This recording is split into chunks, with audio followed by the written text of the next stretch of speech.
welcome everybody. It's 6:31 and we're going to get started.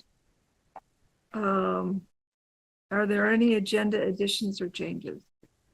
So I believe there is a member of the public who is online. Matt Lumsden is online who wishes to make a comment in public to be heard, but it is the comment that he has is technically about the LDC amendments, but he cannot stay for the whole time. So if it's possible for him to speak first and leave, he would appreciate that.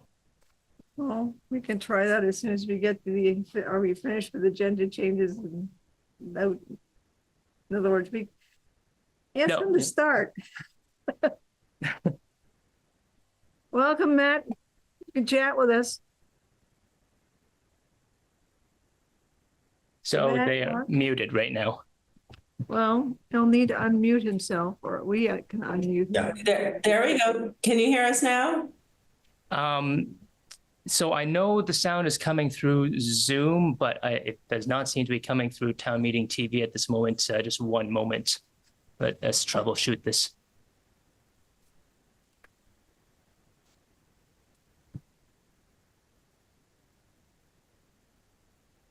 Well, if nothing else, at least we can, well, we did see you. It's up there. Oh.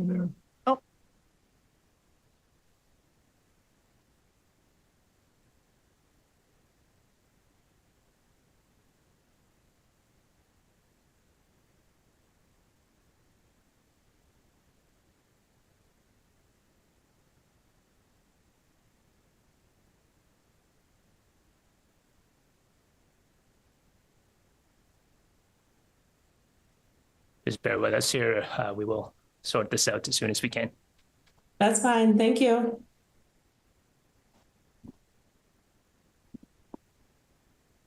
So tonight we're using the mics. The framework is here, and yes, you do have to use the mics tonight. Okay. Sorry.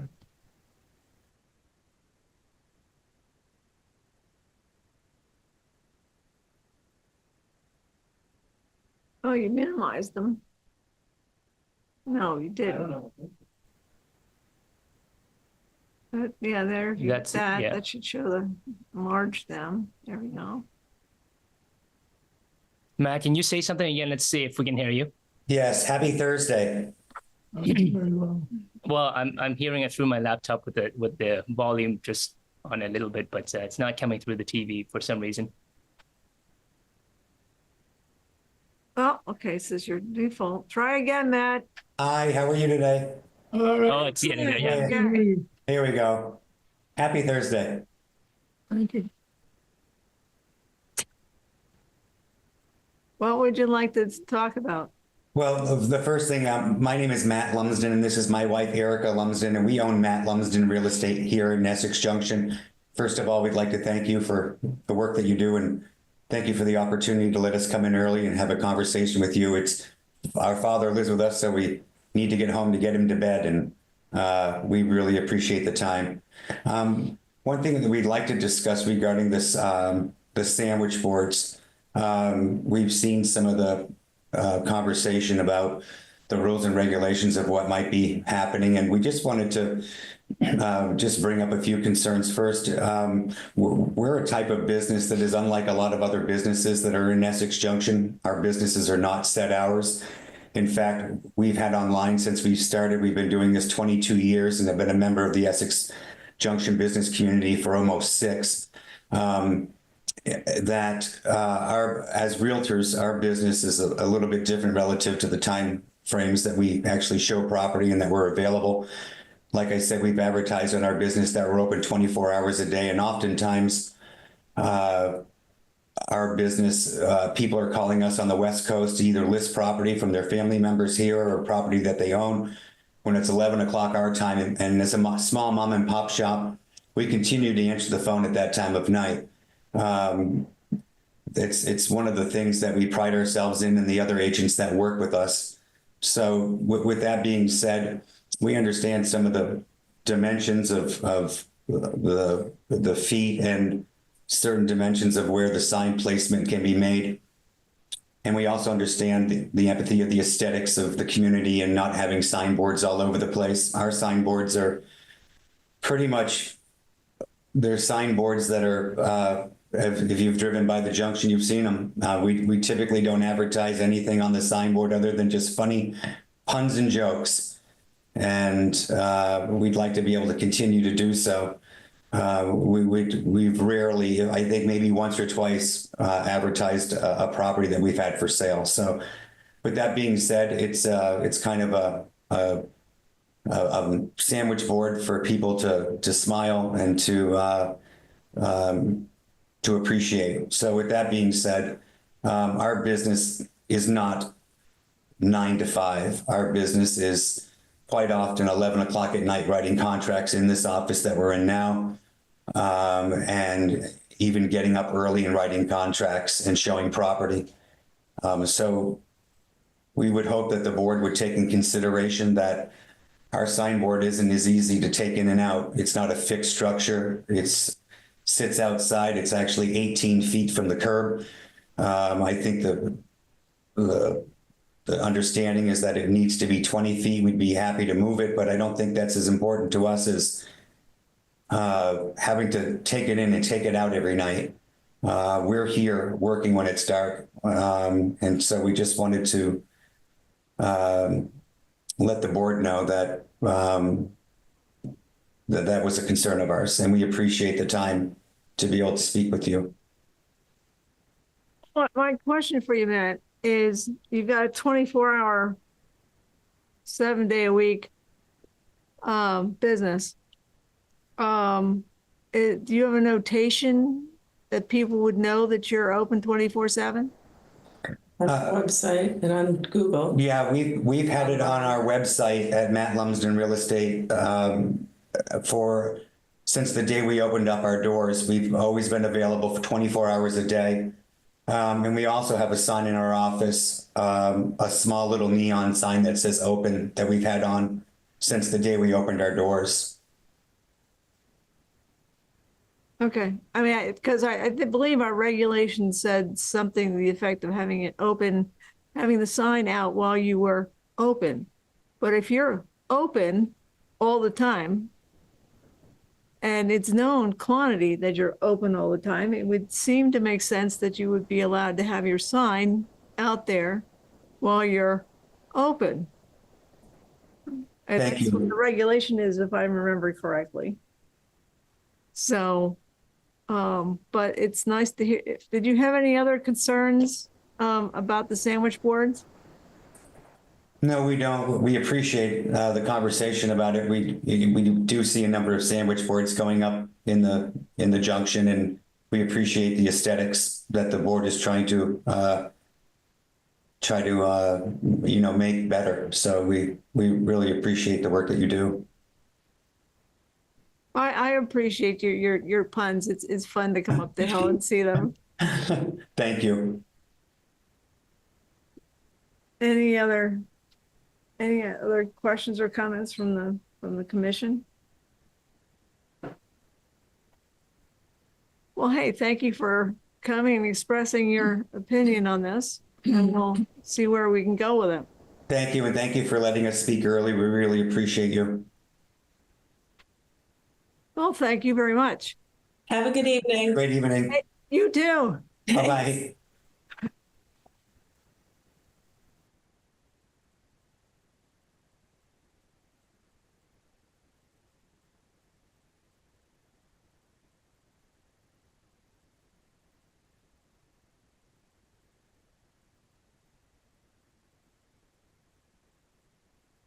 That's why you're here in person. Yeah. I also.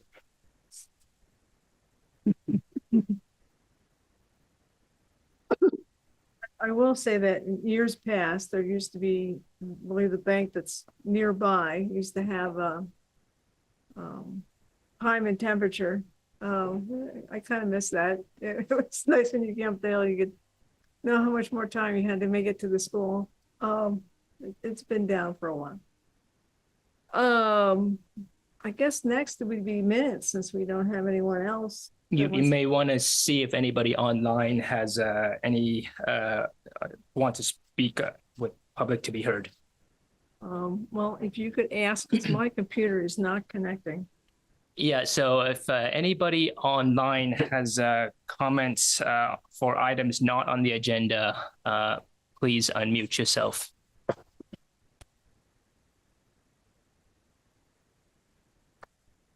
I believe we do not have anybody who has anything to say at this point. Well, we can pipe up when we get there. So I guess the next would be minutes.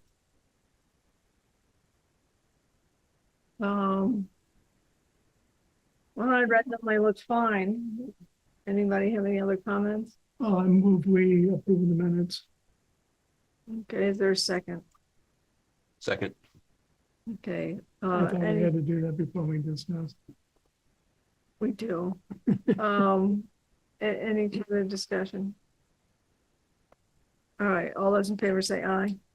Aye. Any opposed? Okay, we're done with that one. Business items are the people from Framework here. They are here online.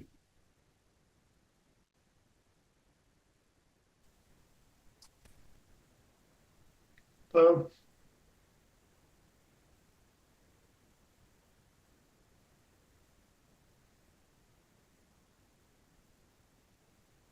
Hi, Jeff. I'm going to make you a co-host so you can share. Just one moment. Okay, thank you.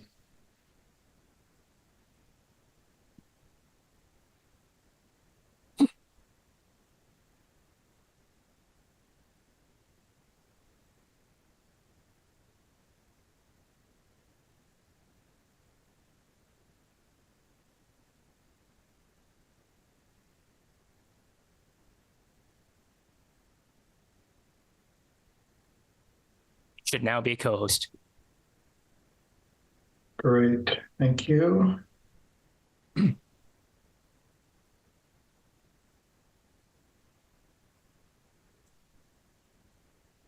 Okay, great. Is everyone able to see our screen there?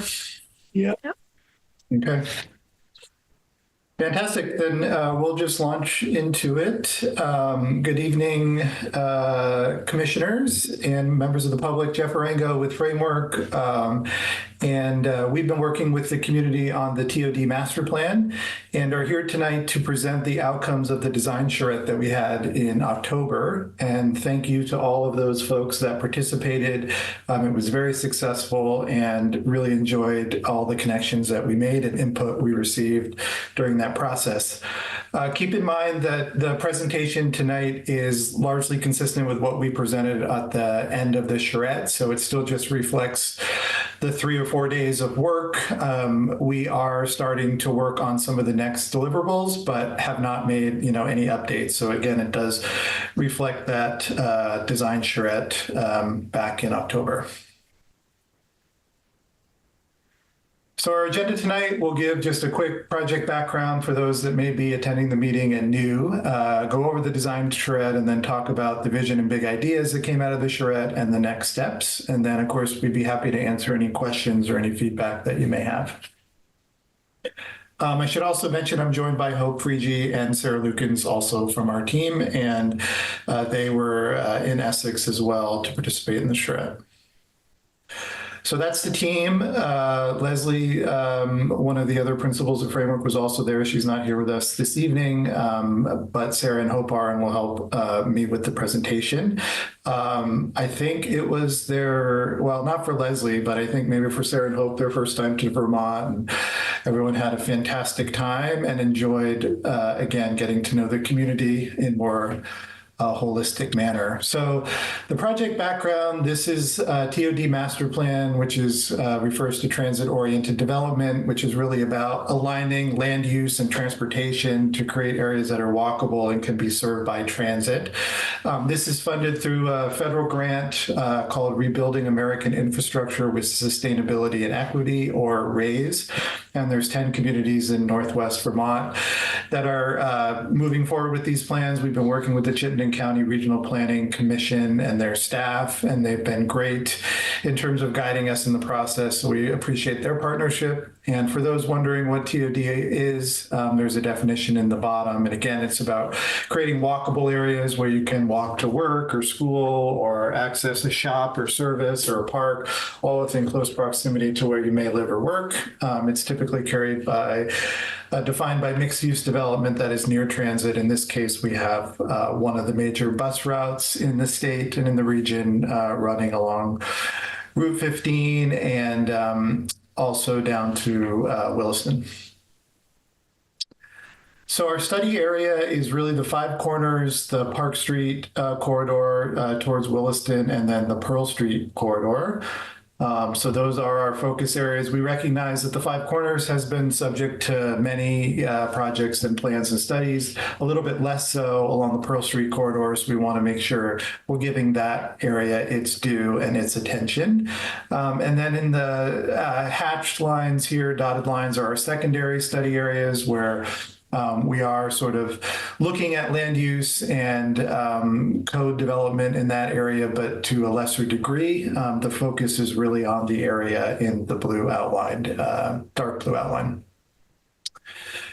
So now we'll go through the design charrette, and this was held over 4 days in Essex Junction. It included a variety of activities, mostly remote or mostly in person.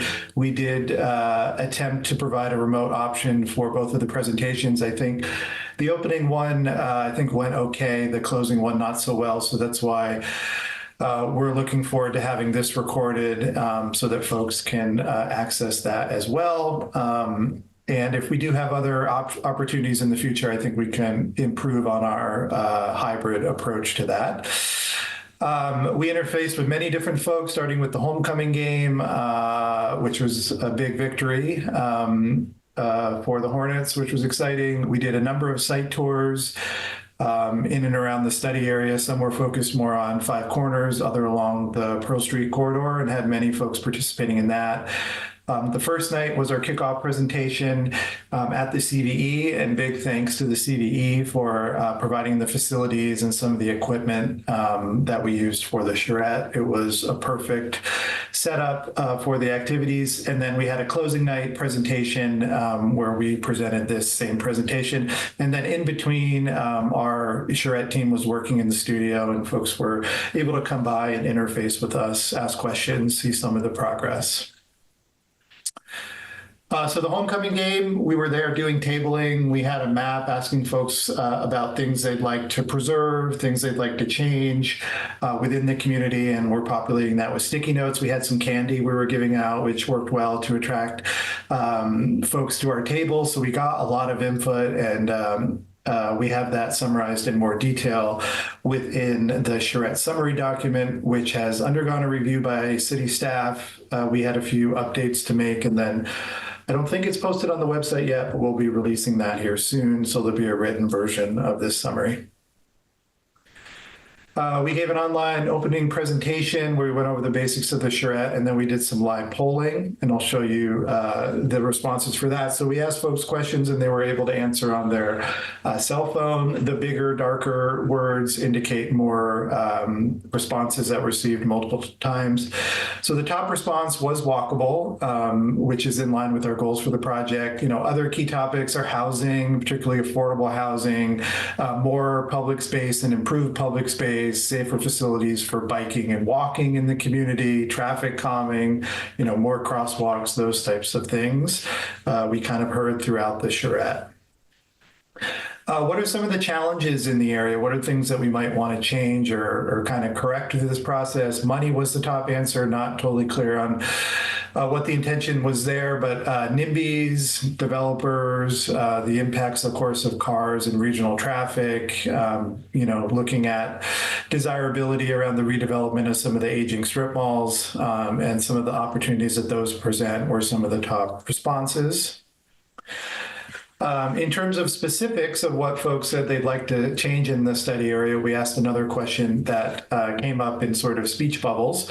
And again, a lot of similar responses, want safe places to bike and walk, particularly along Route 15. There's some, definitely been some improvements to biking facilities, but there's still some major gaps. And the speed and volumes of traffic, make that challenging to navigate. Wanting to see more housing and more affordable housing, someone proposing to add more stories in terms of what's allowed for building height, and that's a topic that we're going to be considering as part of this. Some divergent, comments on Main Street and how we can best capitalize on the connector. We'll talk a little bit more about that, but I'd say a lot of consistency coming out through these responses. And then similarly on the change, a desire again to see better biking facilities, less strip malls, more walkable development, more places for Essex Junction instead of Essex Junction residents and people that work in the city, and sort of less emphasis, I think, on accommodating through traffic. What are some of the strong assets we have in the study area? We want to really be mindful of those. There are some things we want to change, but we really want to support a lot of the great things that are happening. And some of the things like Boxcar Bakery, which we were able to provide some pastries and stuff from them, and they're fantastic. All the historic buildings and character. We have a National Register Historic District. There's already a really strong walking culture. I mean, how many folks at the Charrette came, via walking? We didn't get a specific number on that, but I know it was many, and that's great to see. There's always been a history of the community, being able to walk to school, the diversity of local businesses, the great parks and open spaces, and the fact that we do have transit service that we can capitalize on. So these things are really important to be mindful of as we go forward, not to lose sight of these. Then we broke into smaller groups and we had some different exercises. This was an asset challenges and opportunities map, and each group spent time talking through them. We had some image books of different types of development that people could cut out and paste on the maps in different locations to highlight, in general, things that they would like to see. So that was, I think, really exciting and very fun. We will create a more cleaned up version of this that will actually go in the plan, kind of a composite map, but this is sort of the aggregate of all of the different groups. So again, blue are things that people want to improve. Red are things that we want to protect or keep or enhance. Green are opportunities to really transform places. And then the darker black lines are areas where we can make new connections in there. So we got a lot of feedback. I think we had 4 or 5 different groups, and then we had a report back to the broader group at the end. So what are some of the themes that came out of these exercises? I think, the number one for me, I think, and this has been a challenge in Essex Junction as long as I can remember, it goes back to the discussions around the circumferential highway. It goes back to some of the changes I think that maybe were put in place to accommodate IBM and the high numbers of folks that work there initially. But it's prioritizing pedestrians, cyclists, and calming traffic. And I think, if you design with those folks in mind, that's what you're going to get. If you continue to emphasize, moving through the community as fast as possible, which I know is not the priority, but has been sort of the history, we're going to continue to have some of these challenges. Unfortunately, I think there's ways to do that isn't going to, cause extensive backups and whatnot. And there's a way to sort of have a balanced approach to that. Wanting to, issues around sound from traffic and from the fairgrounds, I know is an ongoing issue, and I think through some of the traffic calming measures, we can address the traffic issue of that. The fairgrounds is a larger issue. The issue of crosswalks and locations, particularly on Pearl Street, there's some very long distances, and so you're either trying to jaywalk, which isn't extremely safe, or having to walk a long distance to get to a crosswalk. So I think that's absolutely something we can look at. The idea of incorporating more green space or public space into new development. is really important and something that we've incorporated into some of the concepts we'll present here. Adding housing and affordable housing. One of the things we'll be looking at is increased building heights in certain areas. We have made, no one's made any decisions on that. We've gotten some input on that we're incorporating into our thinking, but something that was brought up. And then, prioritizing connections to parks and other amenities both within and outside of the project area is also something that was touched on. The study tour was great. Thank you to all the folks that attended and provided input and guidance and that local knowledge that, our team doesn't have to the same extent. So that was really fun, getting to hear people have side conversations and sort of experiencing walking through the community together was great. So thank you very much for those that attended. This was super fun to be able to attend the ribbon cutting. The connector was just an idea. Back when I worked at the village 16 years ago, and to see all the hard work and dedication that went into that was really cool. And the community seemed, for the most part, pretty excited by the ribbon cutting. And I think there's more thinking to do about how we really capitalize on that, which we'll talk about in a moment. So some of the themes that I think came out of some of the other walking tours, reducing impacts from traffic. Mentioned about Railroad Avenue is presenting a unique opportunity. That was the first streetscape project I ever did while I was back at the village and at the time.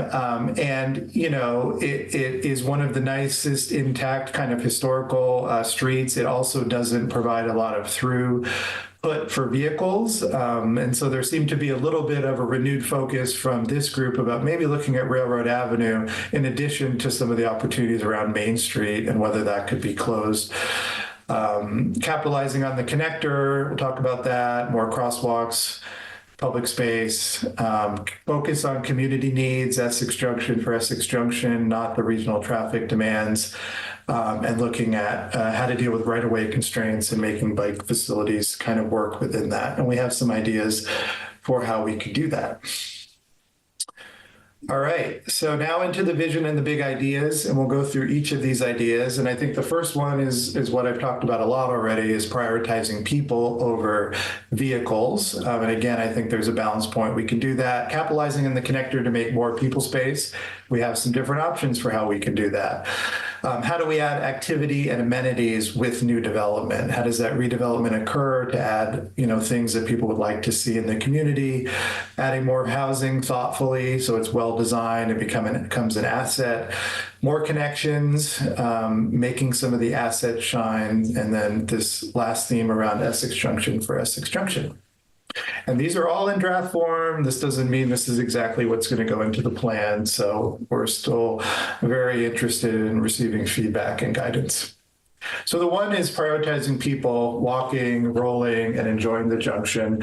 Just anecdotally, I felt, back from when I lived in the community, there were a lot more people walking around. And I think that is partially because there's more housing in the Five Corners. There also seems to be maybe more walkable destinations, but it was very nice to see.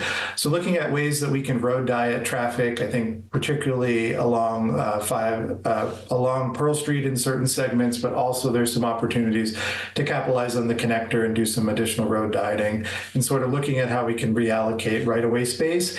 And the best thing about some of these approaches is it doesn't require millions of dollars or having to rip up, streets, which is always challenging and something that the city has invested already heavily in. So we're really mindful of looking at things that could be really impactful, relatively cost-effective, and happen in the near term.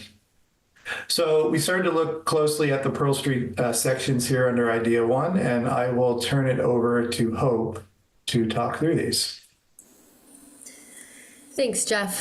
So as Jeff was saying, we were thinking about prioritizing people as looking at how do we make this area walkable, not just in having proximity to destinations like offices and retail, but having the experience of walking and biking be safe and comfortable. And the feedback that biking and walking isn't safe and comfortable on Pearl was pretty ubiquitous throughout the focus groups as well as the outreach during the charrette. So while we were working during the charrette, one of the exercises we did was to look at the existing right-of-way along Pearl and envision how it could be better allocated for biking and pedestrian facilities, which also would serve the dual purpose of traffic calming through road dieting, essentially. So looking at the three sections, the first section has the planted median and 2 lanes in both directions.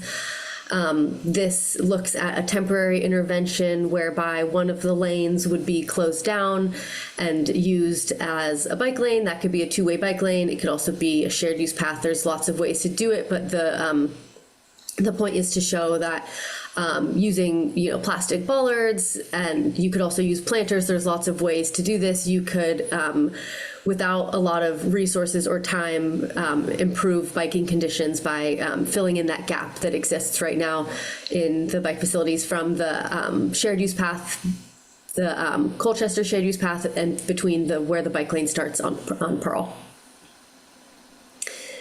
In the long term, that street section could look a lot of ways, and this is just one potential way that could look, which is with a 10-foot sidewalk on the north and then an 8-foot sidewalk on the south, where likely there wouldn't be quite as much foot traffic, given that that is a steep bank without housing or retail.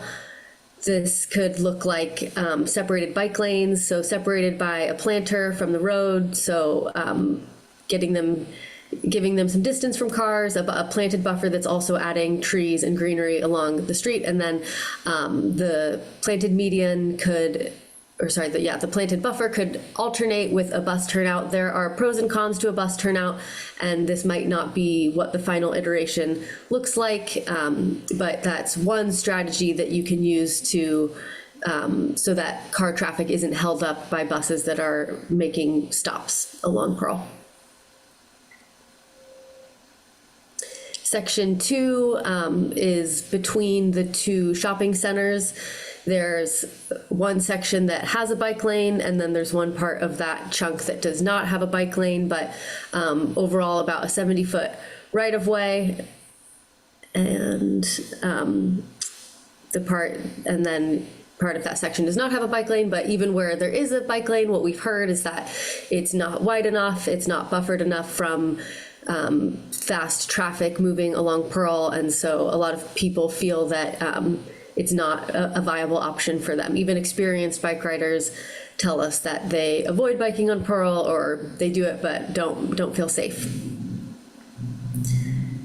So looking at how this section could be more people-oriented, there could be a 6-foot planter on both sides that separates the bike lane and the sidewalk from the cars. This would be accomplished by reducing the lanes to 2 lanes, so that also slows traffic and really reorients the space to being for pedestrians. This is shown with a 0-foot setback where businesses are along the road, so that also contributes to a walkable environment in that people have interesting things to look at as they walk along the road, and they're not having to cross large parking lots in order to get to their destinations. This section could include at some points a turn lane, and where there is a turn lane, that would basically look like a smaller planter buffer. The bike lane could stay a 6-foot bike lane that's still separated on a curb, and then the sidewalk gets a little narrower. There's also a situation where there could be more right-of-way acquired, but this is showing what is existing for the right-of-way currently. You can also do bus turnouts through this section. So again, you would still have continuity in your bike lane. It would still be separated from the road, but then the buffer essentially narrows during those points to accommodate a bus turnout, which would allow traffic to keep moving as buses make stops. But there's drawbacks potentially for transit, which is that they have to then re-enter traffic. So we're continuing to look at what the best solution is in that regard. Section 3 is the most difficult in that the right-of-way gets narrower as you approach 5 corners. We don't have a section drawn for this, but would likely use similar strategies where you could reduce the lanes and at points not have the turn lane, and then use that extra space to widen the bike lane and create a planted buffer.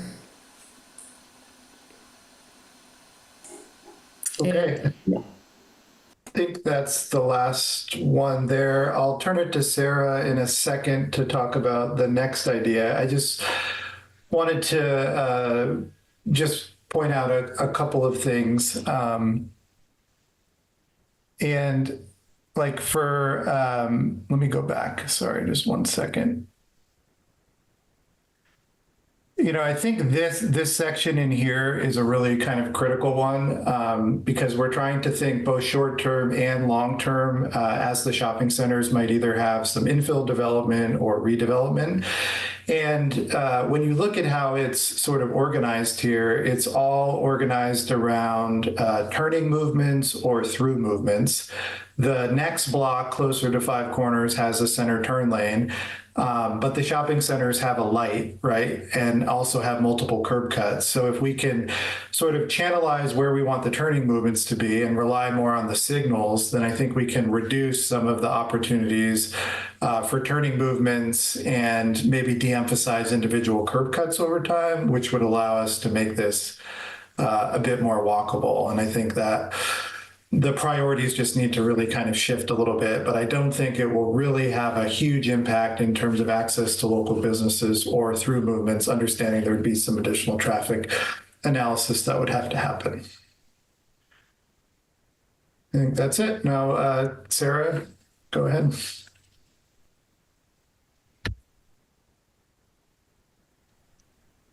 I don't think we can hear you. Or I can't.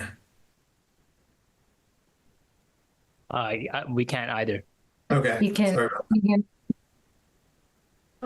that. Yeah, now we can. Okay, fantastic. Sorry about that. Let me just turn up my sound a little bit. But yeah, the next key concept was around capitalizing on the connector, which is obviously a huge amenity for you that is, newly finalized. But one thing that, of course, we noticed as we were walking around the junction is that there are a lot of amazing potential amenity spaces that could be stitched together. And so this concept is really around creating two sort of green swaths that stitch together existing spaces, one around the intersection and then the other continuing around the crescent connector, and then creating more pedestrian connections between those two rings. Yeah, I'll just add one more thing before I go to the next slide, which is there's different ways to capitalize on the connector. I think, when it first became an idea, the thought was that in some ways you could restrict certain movements across Five Corners and you wouldn't be able to turn from every leg to every other leg. I know there's some that are inherently restricted, but you could do that in different ways, right? You could theoretically close Main Street, right? And instead of using Main Street, you'd have to use the connector and go this way for Route 15 or around to Park Street, Route 2A. But you could also just remove lanes on each of these other legs as a way to do it. So you could remove a lane here and remove a lane here, still require folks, if they're going from Route 15 to 2A, to use the connector, but wouldn't necessarily require closing a street. So those are some of the options that we're looking at. Yeah. Sorry, Sarah, go ahead. No, that's great. Yeah, so I think this basically shows some of those options Yeah. for channelizing and Folks, we just have a question from Diane. Okay, so I'm not sure if you can hear me using this mic or not. I mean, you're showing me pictures, but it's not the Crescent Connector that you're showing me. You're showing me Railroad Avenue and Right. Five Corners proper. So the connector is very much to the left of this picture. Yes. So Good point. Let me clarify what we meant by that. That is a very good point. So what we mean by capitalizing on the connector is now we have this new, route that you can go. And so what this signifies here is if you didn't no longer allowed folks, just like you did on Maple Street right now, right? We added the last missing segments of bike lanes, and now you can't turn this way. You could start to do that on some of the other legs. So for example, right here, there's 2 lanes going in this direction and 1 lane coming in from the 5 corners. You could essentially take one of those lanes out because you wouldn't allow people to go to 2A from 15 anymore. You'd have to take the connector. And therefore, you could take that public space and widen this sidewalk and the pocket park potentially here as one thing. And then you could do the same over here because you could take a lane out. So you get wider sidewalks and potentially a bike facility. So that's what the capitalizing is. And you're right, it doesn't show it on the map, which, maybe it should have. Yeah. Okay. I think you mostly covered what we're thinking for those green areas, but yeah, to your point, so extending that green swath so that it potentially from sort of the intersection with the green pocket park that is next to Firebird Cafe, which is a city-owned parcel, the memorial fountain, and then creating more pedestrian space again up Main Street, and then going up onto Railroad Avenue, potentially thinking about how to activate that street on both sides of the street with market structures. That could be more of a temporary way of keeping that space busy and friendly for pedestrians. Yep, great.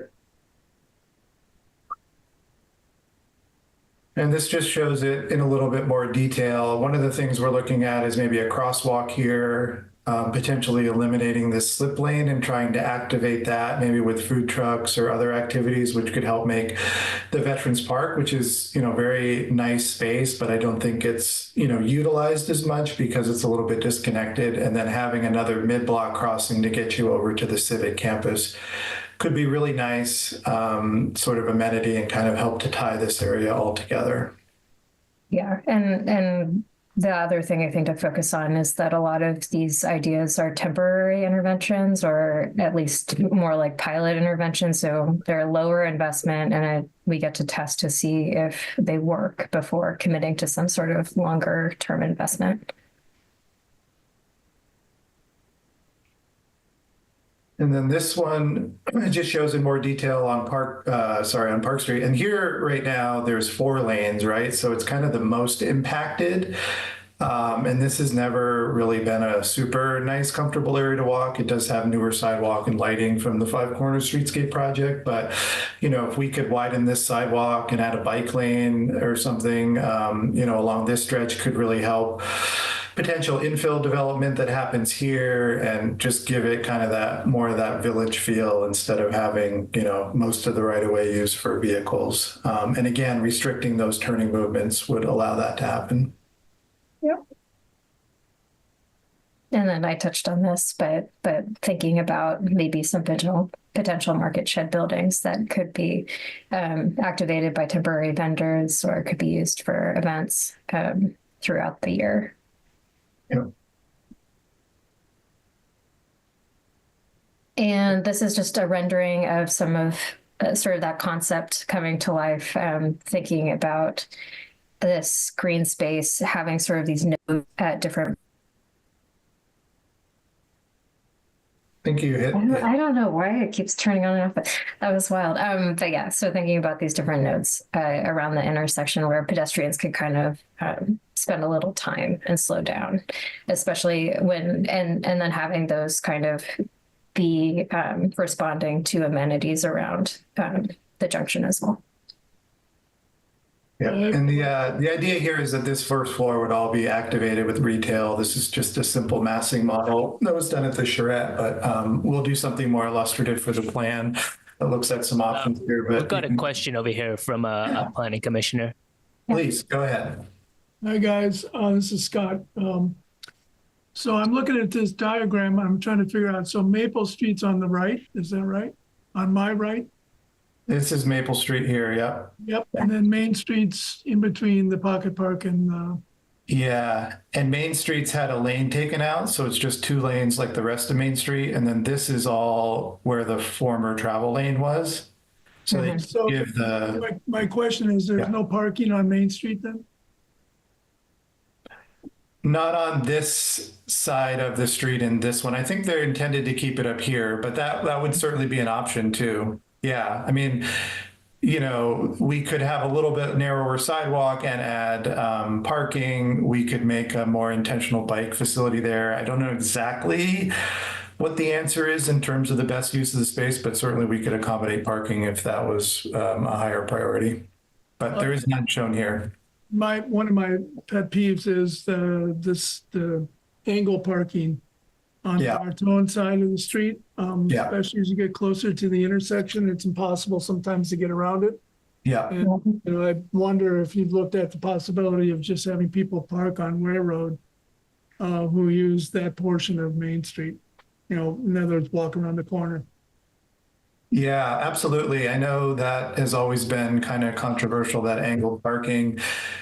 So it's definitely something that we could look at for sure. I completely agree with you, having backed out of there many times. It's really very challenging. So that's something we can look at, and certainly we could draw up some more options for this that could include parking as well. Well, And- just make the street more walkable as well.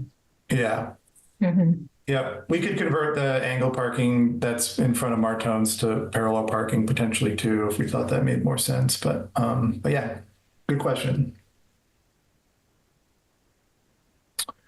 Yeah, and so this is showing that I believe that's showing the sort of mid-block pedestrian movement that could happen between those 2 sides. And then this is the activated memorial fountain with food trucks, which could be a great opportunity because you have this amazing park that is kind of cut off from people because of traffic lanes. And so how could you potentially create a space that people would want to stay and use out of that amazing amenity that you already have? And this is just sort of how the streetscape could feel as a pedestrian. More green infrastructure, potentially more good street trees, more places to sit, that type of thing. Just a final view from Maple. Yeah, Maple's here, and that's just looking at Main. So again, this is, you know, pretty high level. I know it looks detailed because it's in a model, but it was, you know, done where we're at the charrette. So we'll be fine tuning this and looking at some more options. But I think the big takeaway is just that we can capture more public space through the capitalizing on the connector. And, you know, even if we did something like this, as Sarah said, there's probably a testing option, you know, where you could do something interim. And if there is desirability around closing Main Street, you know, I think that again is something that we can test. You know, long term, sure, if it's really successful and people think that's the way to go, then there could be a bigger design intervention. But I think, you know, certainly going and doing some testing, both to see how it works and to get input and feedback from business owners and residents and those that would be most affected by it, makes a lot of sense to me. And similarly, I think we can test some ideas potentially on Railroad as well, perhaps even easier because there's less traffic demands there. So lots of options there. And now we're going to move on to idea 3, which is talking about new development, adding activity and amenities, right? So good example of the Boxcar Bakery. Everyone loves it. It's in a new building that was sort of, in a way, made possible because it allowed for redevelopment and denser redevelopment. So that's kind of one of the potential trade-offs there. These are just some examples of mixed-use development, you know, that have nice outdoor spaces and are fairly active. And I think these are the types of things that, you know, folks would like to see more of, particularly, you know, along Pearl Street. So this is sort of looking at what are some kind of near-term options. I mean, we have been in discussions with the Handies who own the properties and sort of getting a sense of their timeline for redevelopment.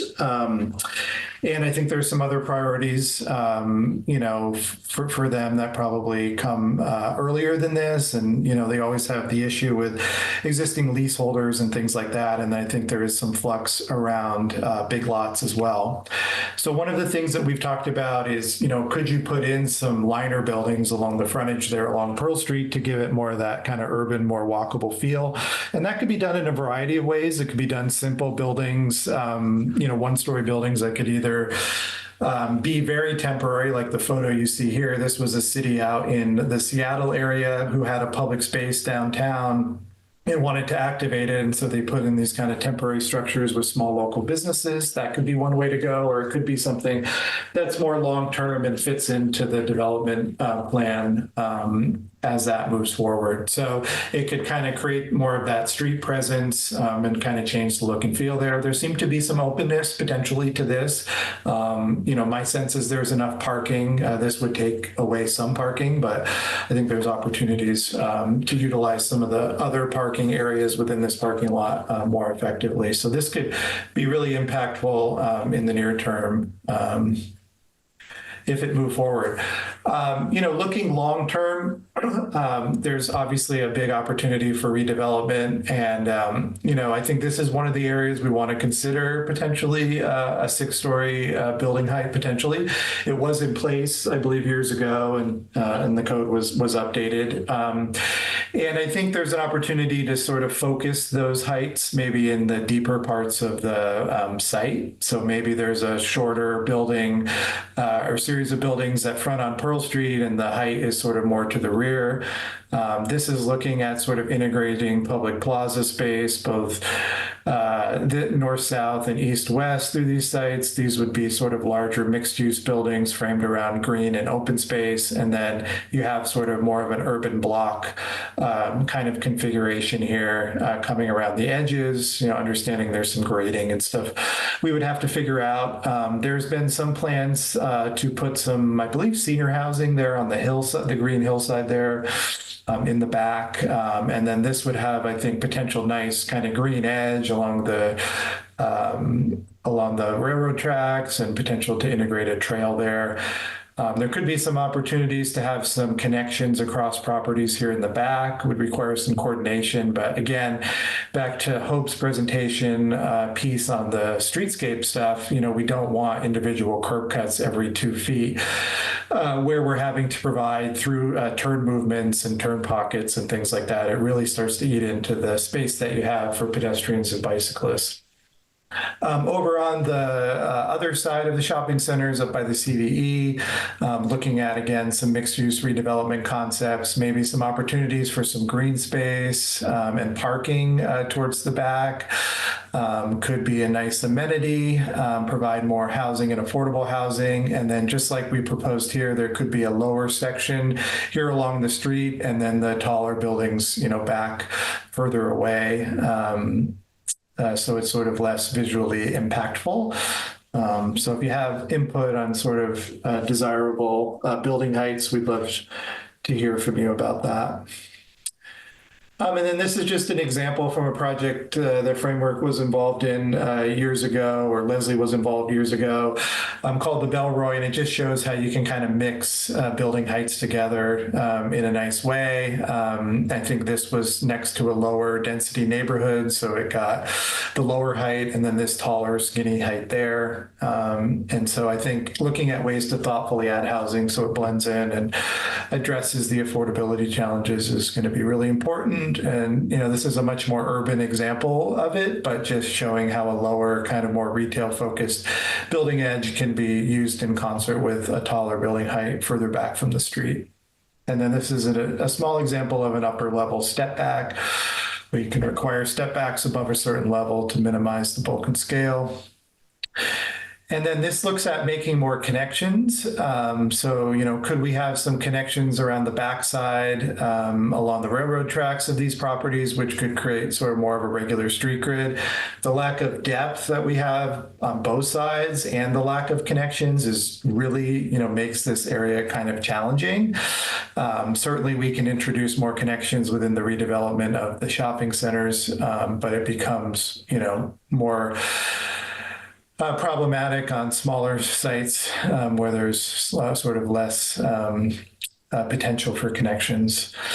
Looking at, Pearl Street area, could we make it more of a Park Once district so that if you park on one of the sites, you can walk around and not have to drive from one place to another?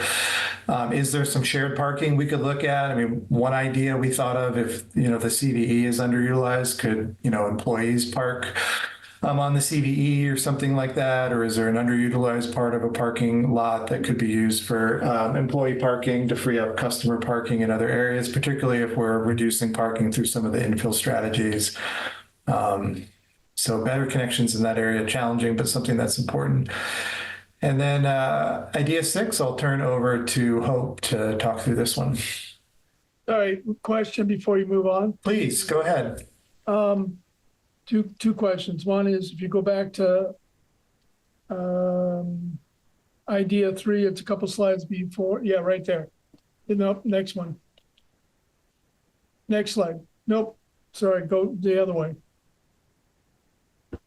One more. Yes. So behind Post Office Square and Big Lots, you have a trail and green buffer. Is that a right of way, and how far does that go? Good question. I know this part is public right away. I'm not actually totally sure about this part. Does Chris or Michael know that offhand? Sorry, can you put your mouse on the part we're talking about? Down there where it says trail and green buffer. Well, that is going to be that's on the boundary between the railroad, railway property. Yeah. Basically, where the pavement currently ends is where the end of the private property is, and it shifts to the rail. So my question was whether or not it's at all feasible to consider a bike path that way. Or is it just too cluttered and too... Well, I think it feasibly could happen as part of this development. I just think it's a question of what it would connect to, right? And I think part of it, we were thinking this could almost be like a small linear park, maybe. And I think it remains to be seen whether these would become public streets. But I would say there might be some benefit in that. And so maybe as part of dedicating those streets, if that was part of the scheme, this could be incorporated into it. But there is definitely some property ownership and right-of-way issues to look at further, for sure. Okay, one other question, and it's just sort of brainstorming here. I wonder if you've seen other communities use modular homes or modular construction for housing. Yes. There's a city out here called the city of Bremerton, which we've done some work for, but weren't involved in the project. I could pull the example and send it to you, but I believe they did a pretty successful modular housing project there, and there might be a few others. I think the big piece of that one, though, is it was modular multifamily housing. So we obviously, everyone's seen sort of single family, but yeah, it is becoming, I think, more prevalent.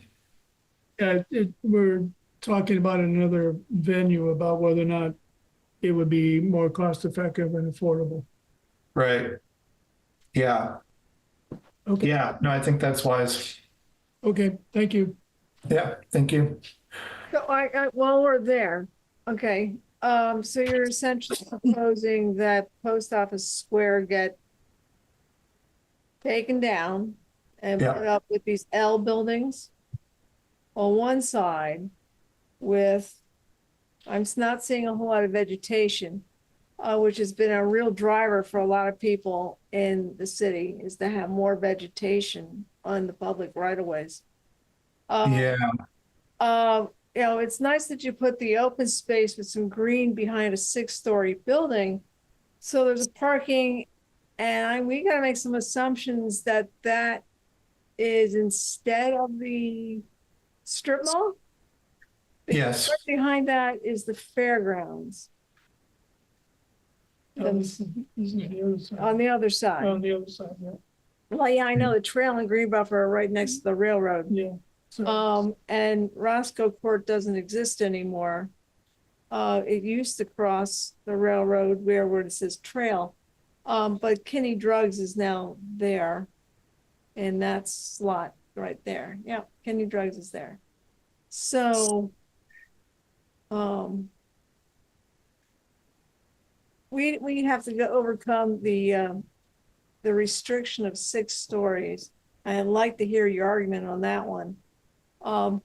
But dismantling somebody's business on both sides of the road, you give me some guidance as to how to talk to those business owners as to doing this. That would be interesting. Yeah. Well, certainly we don't want to displace businesses and recognize that this would be at the discretion of the property owner, right? So we did talk with the property owner a bit about it, and this could take many shapes or forms, I think. So don't take too much stock in the shape of the buildings or whatnot, but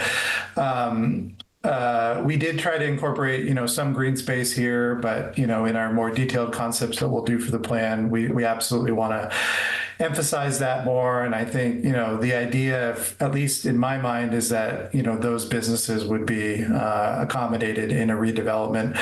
I also think there is some opportunity, at least on this site, to perhaps do some infill development that wouldn't require as much displacement. But having worked pretty closely with some of the previous owners, the sentiment I always got from them was that these shopping centers were put up very quickly and maybe even imagined to be somewhat temporary, back when IBM came, and at some point would need to get redeveloped. And I think the 6-story piece, I think there's some different ways to think about that. I think one is that when you're looking just at like types of construction for podium development, it typically tops out at 6 stories.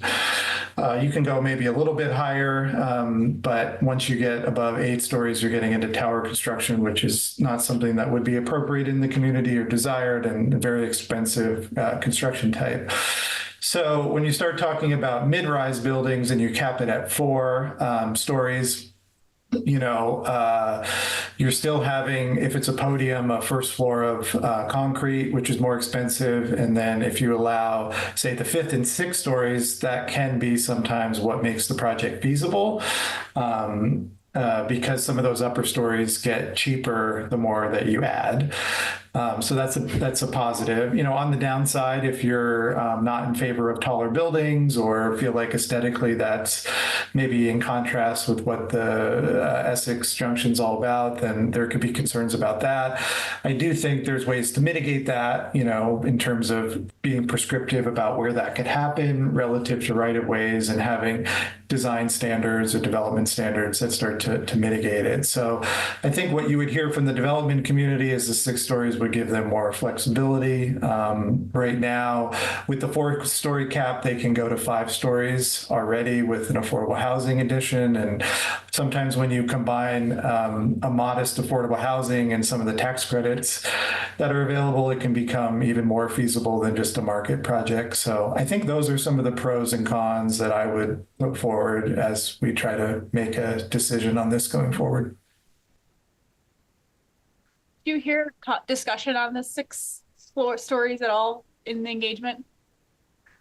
We did. We definitely did. There were definitely some comments that were in favor of it. I would imagine there were some comments against it, but I'm not recalling any specifically. I wouldn't say that we had any sort of consensus.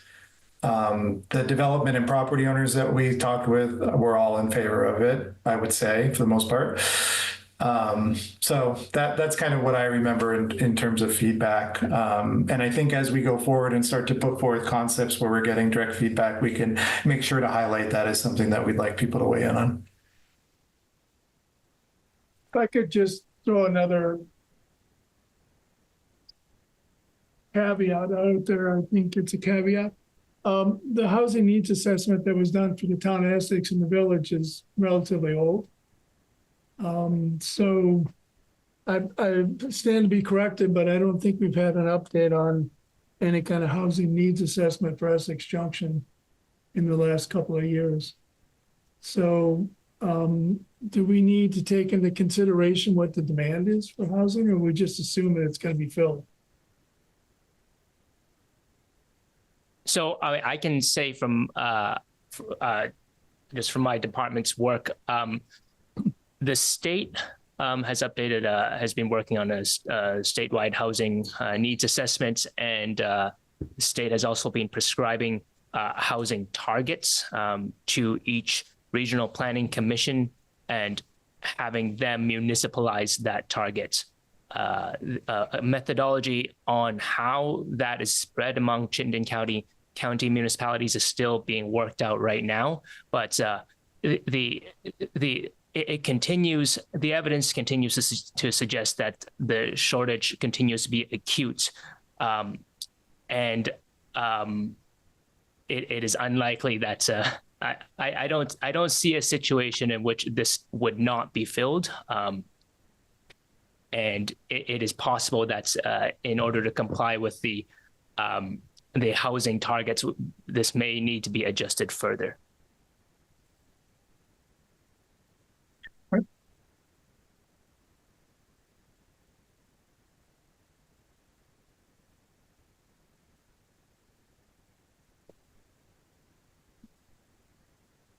You want to go forward on this one, Hope?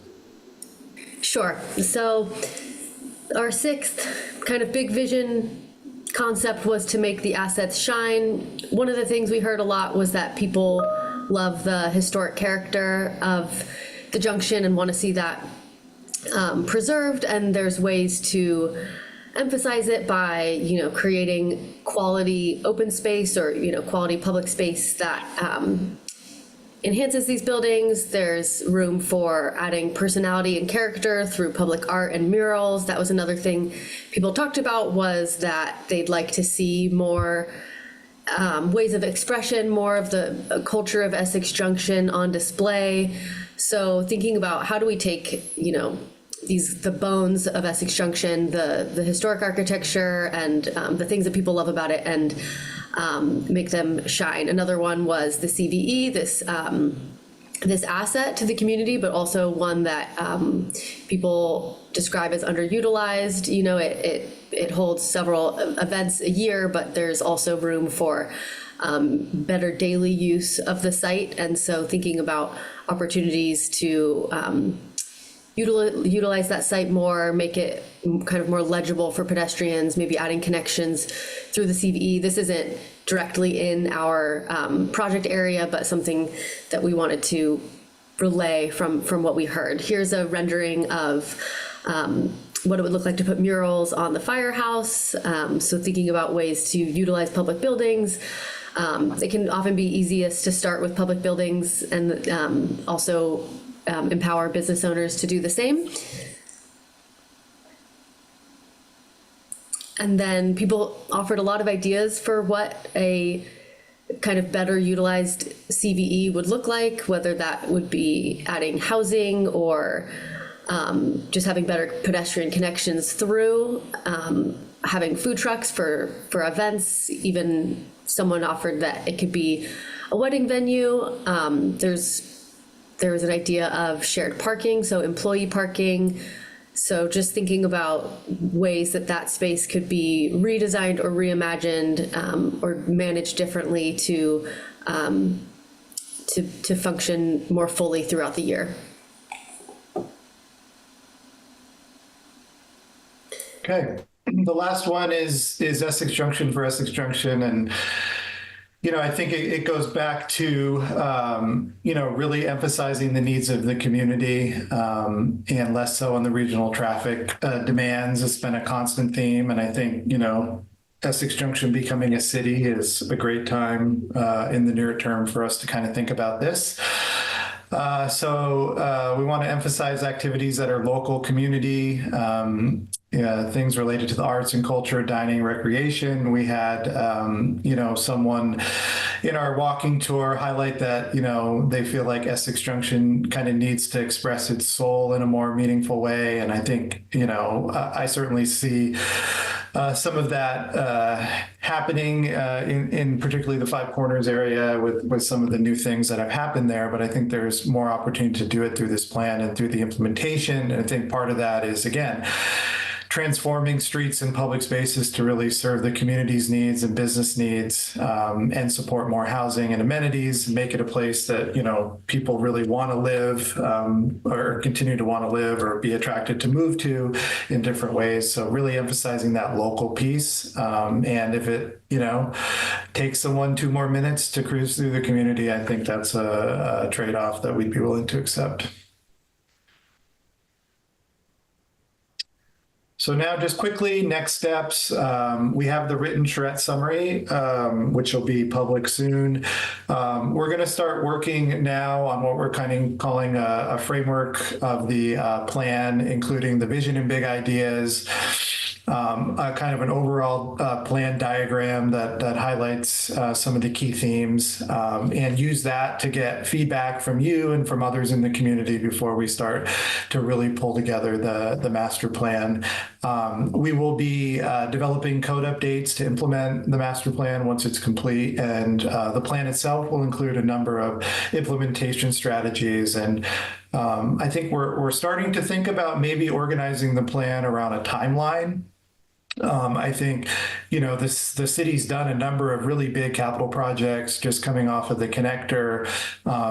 Almost every part of our study area has some sort of capital investment over the last 20 years or so. And I think, you know, there's also some key development sites that are likely not to move forward in terms of redevelopment in the near term. So kind of thinking about what are the things that we really have control of and that we could do in the near term to be impactful while really setting up for some of the long-term moves that might take more time. We don't want the plan to be contingent on the city having to invest millions and millions of dollars in capital projects. Certainly that could be part of the strategy long-term, but we don't want to hang our hat entirely on that. And then I think setting up a way to monitor the success of the plan.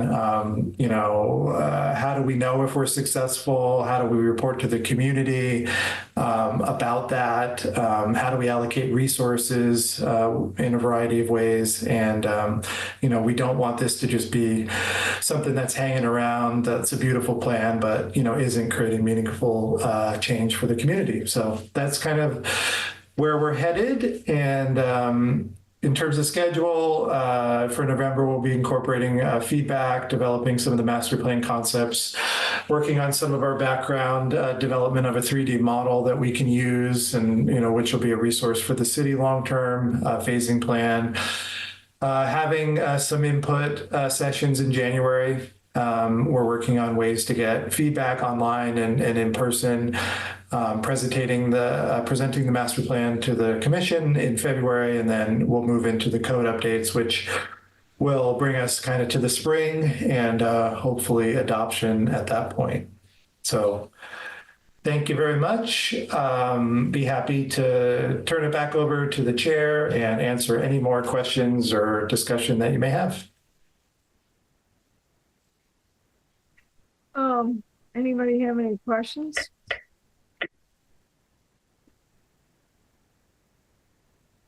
Oh.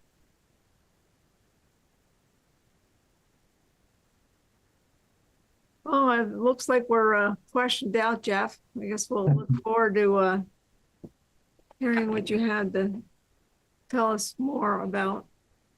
Okay.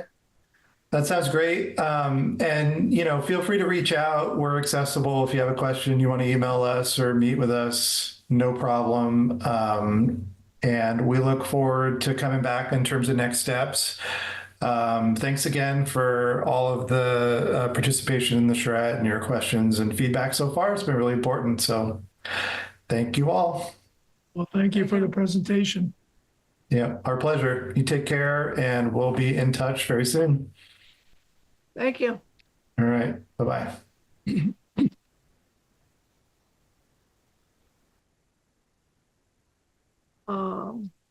Well, just we'll have to think about that for a bit, what they presented. Next up, it says Land Development Code Amendments Yeah. Proposal. Sorry, just a second. Go ahead. So I think it'll be interesting when we get more, let's call it detailed sort of design concepts. How we're going to reach out to get feedback on this. And I don't know if you've had a discussion with them, Chris, about public input into the, because these are good ideas, but I would say they're fairly radical for some people. So I'm wondering, how do we best communicate this out? So the public engagement plan that was presented to the commission at the start of the project detailed some of the ways that framework plans to continue to engage the public. My understanding of it is that the main piece of public engagement that remains is going to be an online commenting forum for like directly on a draft of this plan. Yeah, so the ideas will be put out there, and people will get to interact directly with it, with specific elements that they like or dislike or have questions about. If you have ideas for other forms of public engagement, oh yeah, actually, I should mention they do plan on reaching out to stakeholders that they had engaged with earlier, just as a follow-up. There were focus groups throughout the first phase of the project, and there will be follow-up with them. But if you have ideas for other things that can be done within the available budgets and staff resources, I'd be happy to entertain them. I'm also looking at timing, so the idea that this would be presented to the planning commission, when they say that was in January, February? That's right. Yeah. So February. Does the city or the board or the council have any other meetings scheduled that could be sort of used as a venue? We don't have town meeting anymore. Do we have city No, we have meeting? city meeting in April. April, They would start budgets next month. and then there's a budget meeting in June, July, something like that, I assume, or is that April as well? April is the budget, is the presentation for the annual meeting. I guess what I'm trying to say is if we could look at opportunities to piggyback on other things that are already happening. The last year when we did the budget meeting at CVE, it was a really good turnout. You know, it was a good turnout of people. And that was coupled with the focus group. Was it? Yeah, the focus group discussions, I think, for the strategy and vision. So it might be useful to look at some way to double dip. Yeah, it may be possible to. It sounds like in order to do that, we would have to adjust the timeline, but there's no real. I mean, unless there's a constraint on the consultant's end, I don't see a reason why we wouldn't be able to kind of hold back on that and re-engage in April when there's already the large meeting happening. Yeah, or if there's something else in between. Right. Well, I just think, Because the code updates are not going to fit in this land development code update session. That's right. It's a separate process. Yeah. right, because we're talking about code updates later today, here in 5 minutes. So unless we want to entertain more code updates. And I thought we had incorporated all the things that we needed to incorporate that the state required.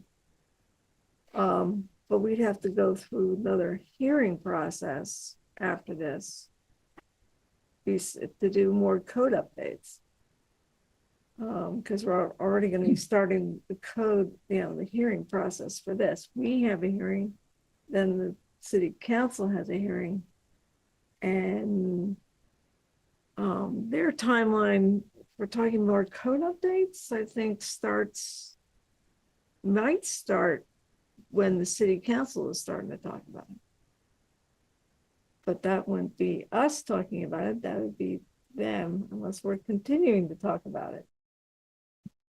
Well, I'm also just trying to figure out sort of the timing here. So in there was a presentation to the planning commission of the master plan for our approval, correct? So then does the approval go to the council or is it just the approval of the planning commission? It's just the approval of the planning commission. The city council will be encouraged to attend as well, and they'll be aware of the process. And there's no requirement for a public hearing. Well, this master plan is not it is neither the comprehensive plan or zoning by itself. Right. It's a guiding document. It's what comes out of it that will be bound by statutory requirements. Yeah, the code revisions. That's right. Okay. I think we need to be a little bit creative. This is not a minor change.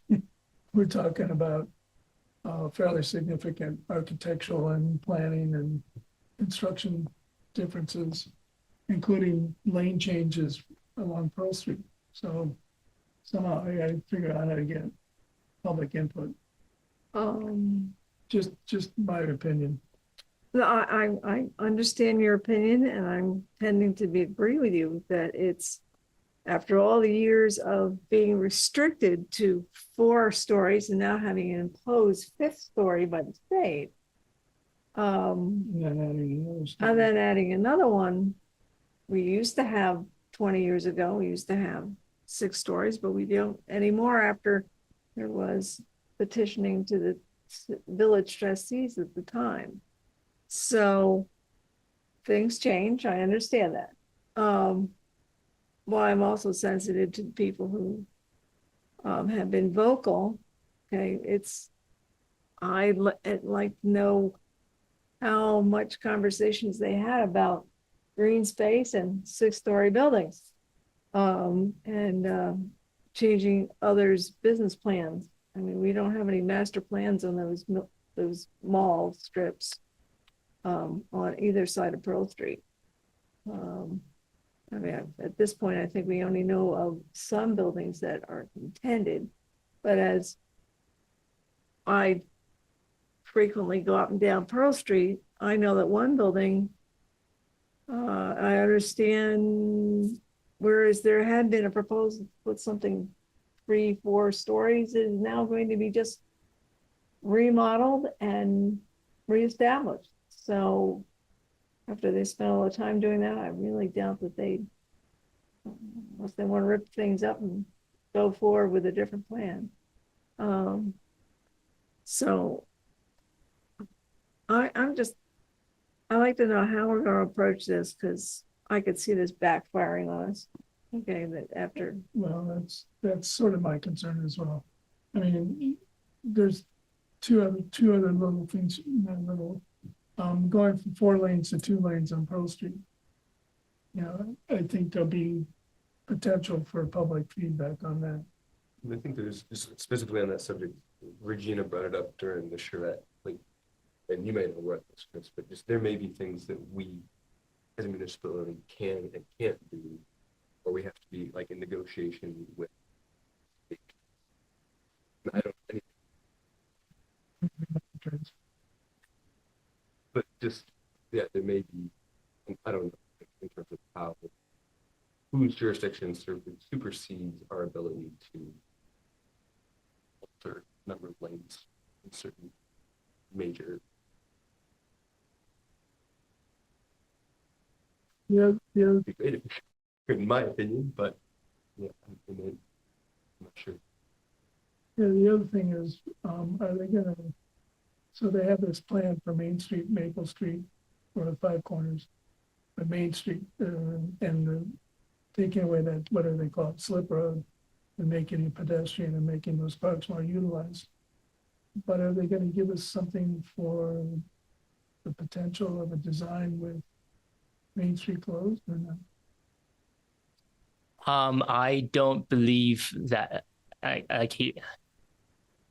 I mean, it sounds to me that framework is advocating for a kind of either a stepwise approach or to just go with a lane reduction instead of a full closure.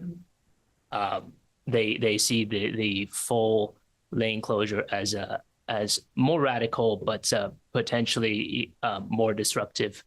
And this may be more acceptable to the businesses and the community there, while still leveraging most or a lot of the benefits that would have come out of the original idea. A lot to think about.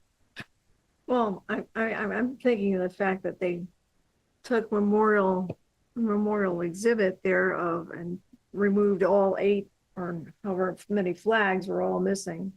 Plus, most of that strip there actually is all paved with pavers, as opposed to green that they were showing. It'd be awfully nice if it was green, but it's not.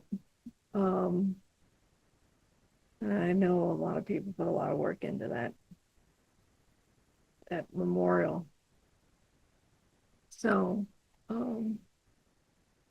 very interesting discussion. I guess we'll have to program in a lot of community time because this could be a major NIMBY. I mean, it's not like they're proposing a 4-story building in somebody's backyard. Talking a lot more. But I see the community needs to be behind this as opposed to, because we heard all kinds of comments about when Fort Pearl went up and heaven forbid we took the trees down. So that used to be, oh, I know we still hear about it, but it's kind of, you have to reflect on past comments and how do we move this into the future? And we didn't have those conversations with the business owners, so I don't know what they had to, how they had to view some of this. So that's. So, may I make a suggestion that we think about how best to publicize this? Maybe have another discussion in a subsequent meeting? I think that is a great idea, and that's that there should be time to incorporate that into the next meeting. And maybe have a conversation with Ashley and others about this as well.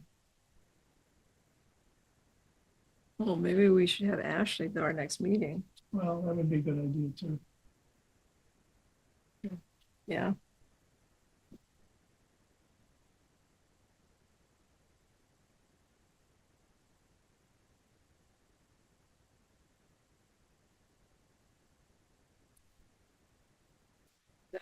Anybody else?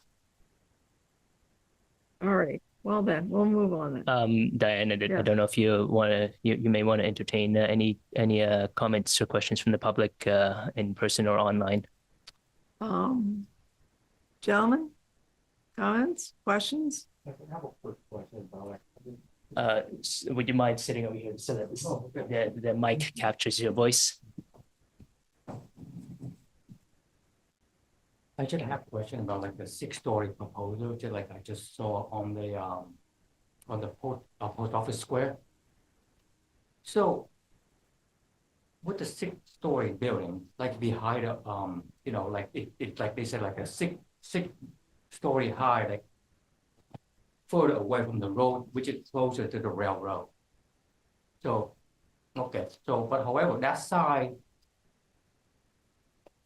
I'm not a big fan of the 6-story building, but whatever the city decide, I support it 100% on that side. But however, on the opposite side, in the future, if there is 6-story developed on opposite side, where the Planet Fitness, and therefore it gonna, I'm not sure that's feasible for the fairground. When people go to the fairground, what do they see? The big, enormous building.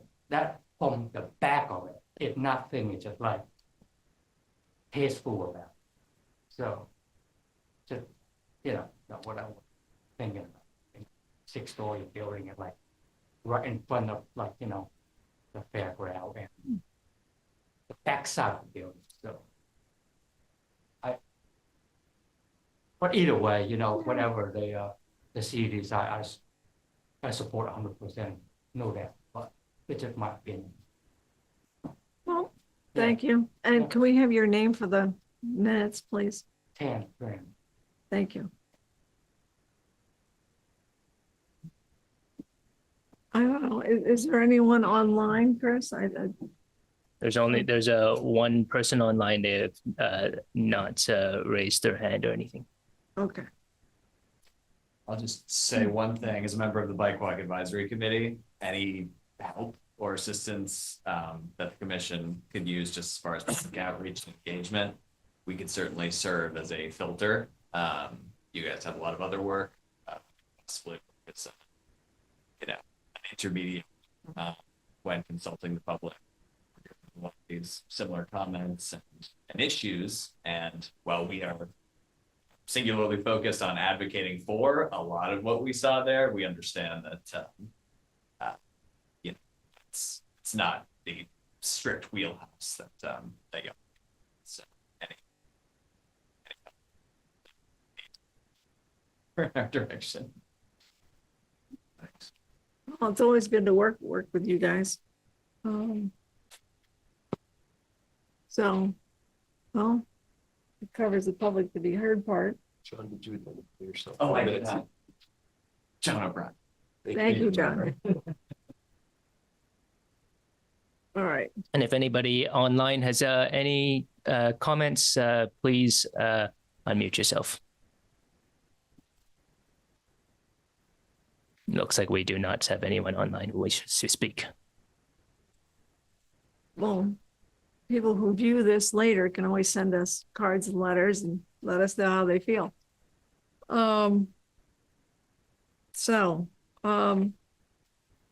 We move into the Land Development Code Amendments Proposal Hearing, which is what's on next. I believe we have a printout of, I have a printout of the Land Development Code in front of me. I believe we've got a copy electronically. Yeah, and I have a few slides to provide an overview to any members of the public who you want to understand what the gist of these proposed amendments are to begin with.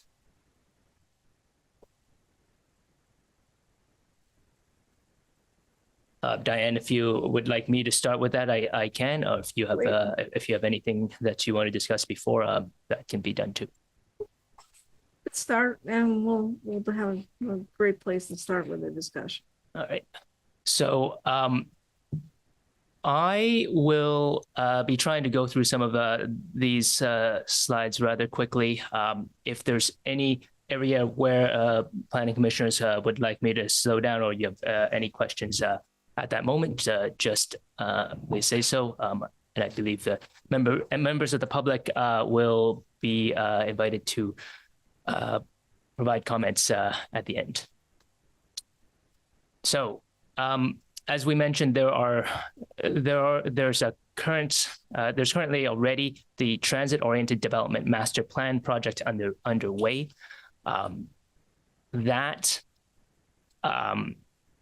That's going on right now, but we also, out of that, we're going to have to make some changes to the comprehensive plan, and also out of that, be able to implement some land development code amendments. Now, you may have noticed that the timeline over here that I have on here is much slower than what Jeff was mentioning, and that is because the comprehensive plan update has to be done by 2027. It will expire by then, so we have to make that change anyway. It makes sense to do that at once.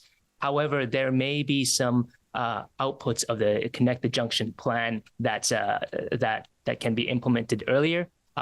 Whether that is through one more land development code amendment process in the middle that doesn't require the comprehensive plan updates as a precursor, or whether that is other city policies or funding initiatives that's we wish to pursue that could potentially happen before the 2026 comprehensive plan update.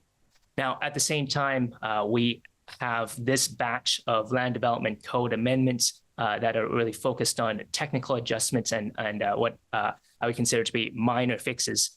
These minor fixes, definitely when compared with what we're envisioning with the transit-oriented developments master plan. So this second piece is what we'll talk about right now. So what are the topics included in these land development code amendments? In short, there are 6 themes. First of all, this all started with a rewrite of the sign regulations. There are some adjustments to residential density limits, both to meet the requirements of the Home Act and just to reduce known barriers to small-scale housing construction. There are some proposed changes to sites and dimensional design standards for small-scale developments. These are focused on the 3 to 4 unit kind of developments. And changes to stormwater regulations. There's some proposals for the regulation of food trucks and some corrections of technical inconsistencies.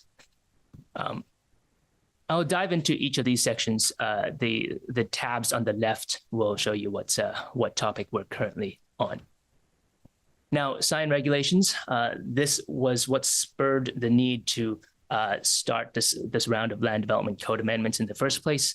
There are several Supreme Court rulings that have required municipalities to rewrite the sign regulations to be content neutral. So if your regulations require you to read the content of the sign before figuring out if it is compliant or not, that is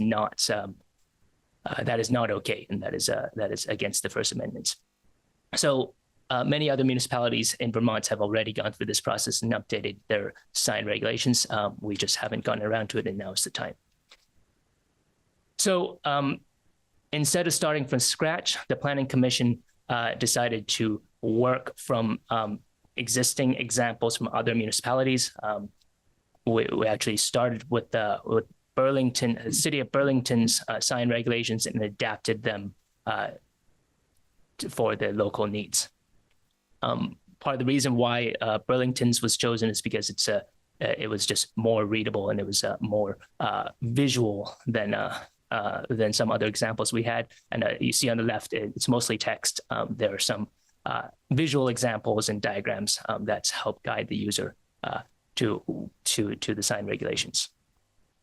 I'd say some of the notable changes is just that signs would be now regulated based on time, place, and manner only. So they're still, as per the existing regulations, there are still regulations on the display of election signs, but instead this is about election period signs. So during the 2 weeks prior to an election, you can put out signs, but it can be about anything.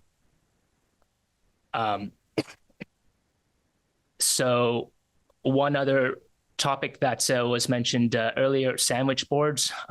Basically, for the most part, the proposed regulations mirror what the existing regulations are, but it relaxes them a little bit in saying that sandwich boards can be put out within 15 feet of a path, a pedestrian path leading up to a business establishment, instead of just 15 feet by their door.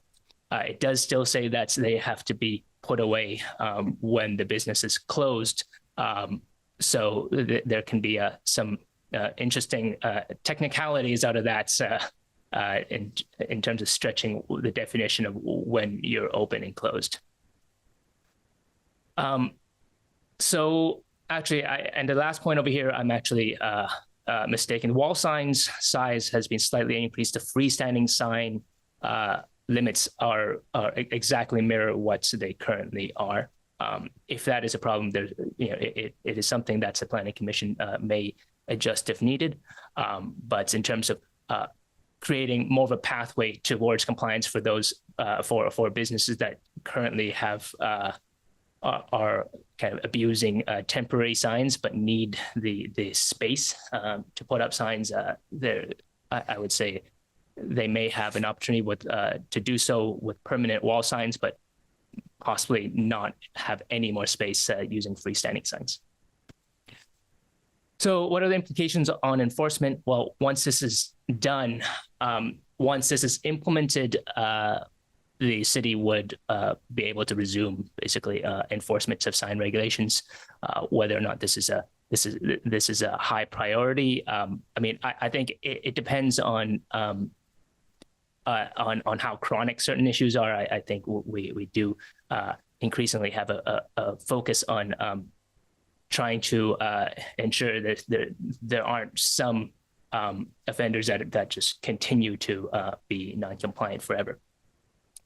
But of course, there are other, I think, more pressing issues that the Community Development Department will always be focused on unless we receive a specific direction from City Council or from any of the appointed commissions to direct our efforts otherwise.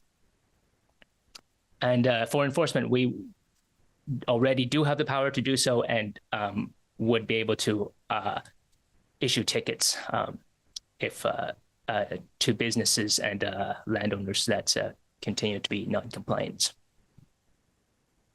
So that's it for signs. I'm going to move on to the section about residential density limits. There are some changes that meant to just meet statutory requirements of the Home Act.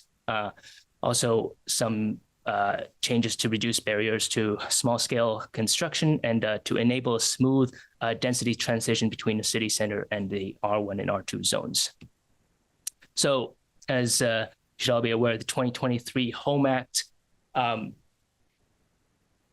requires municipalities to allow multi-units, basically up to 4 units per lot, to be a permitted use anywhere there's water and sewer. That is most of our city. At the time, like right before the Home Act was passed, the city was already considering allowing triplexes. So it wasn't a major lift relative to that. But there were some zones that were overlooked. The MF3 zone happened to actually right now it still says you can only have 3 units per lot. So that has to be updated.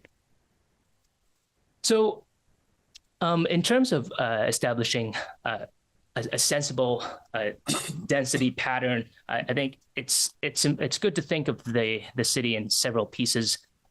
There's these areas in red are areas that are currently zoned for kind of higher densities. And the area in the middle, of course, is the village center zoning district. So then we have these areas in orange, which represent the areas that's 2 zones. It's really the residential office zone and the MF multifamily 3 zone. These were always intended to be transition zones that are kind of like partway between the high density of the city center and the residential lower densities further out. And then there's these lower density residential areas. But since the Home Act, the floor has kind of lifted. You would now you allowed 4 units everywhere as long as you can fit it within the other dimensional requirements. So what's the implication here? Well, the MF3 and the RO districts currently have incremental lot size requirements. So the MF3, for example, says that the minimum lot size shall be 7,500 square feet for the first dwelling plus 3,000 square feet for each additional dwelling unit. And that means for a typical 10,000 square foot lot, you would only actually be allowed 2 residential units. This requirement doesn't exist for the R1 and R2 zones. So I mean that's how the way it's written right now. There's you actually get a drop in density in between the city center and these outer areas. So these LDC amendments would remove this incremental lot size requirements. And there's several reasons why this is why the Planning Commission has thought through this and thought of this as a potentially a good idea. First of all, we're in a housing crisis, and any help in alleviating the barriers to small scale housing developments is likely a step in the right direction. This pattern doesn't make much planning sense to have the lower densities in between the downtown and the outer areas. And third of all, there are many properties that already exceed this limit in these two zones. First example over here, 4 East Street, pretty close to the city center, just a short walk from the Five Corners. It is in the MF3 zone. Lot size is about 6,500 square feet. So it currently, this is what it looks like. It currently has 2 units that's grandfathered, but under the current regs, it would only allow for 1 unit. Example 2, this one nearby as well, about 9,000 square feet, has 2 units, and also you'd only be allowed 1. Across the street, 11,000 square feet. This one actually has 8 units. Oh, actually, there might have been my picture is, I didn't have the right picture over here. It's a square building. So this picture is actually the 8-unit building. But anyway, 11,000 square foot property currently actually has 8 units. The current regs would only allow 2 units. And to be clear, the proposed regs would only allow for 4 units. So yeah, the main change to density is just a slight, just a removal of the incremental lot size requirements. So third piece of this, adjustments of site dimensional and design standards for small scale developments. This was inspired by two efforts at the state level. One of them was from 2020 called Enabling Better Places. And this is a zoning guide that the state created to encourage local municipalities to rethink some of their zoning requirements to enable missing middle housing. It provides some sample language, and the Planning Commission took a look at that and compared it with some of what we currently have. And the second initiative that the state is working on that is relevant is called the Homes for All Toolkit, and this is a toolkit. It's actually a book that we have available with other online tools that anyone can get access to, but it's aimed towards small scale home builders. And also investors and community leaders. And it provides for prototype unit designs for 2, 3, and 4 unit homes. And these are all designed to fit the Vermont architectural norms. So for example, this is one of the pages from the guidebook. They looked around for what most people would agree are very fitting Vermont examples of housing typologies, and showed how many units are in them and how they might be able to be laid out and replicated. It comes with floor plans, and the idea is that one day municipalities could kind of test fit these within the local landscape and make sure that this type of housing can be easily built and adopted and built at mass. So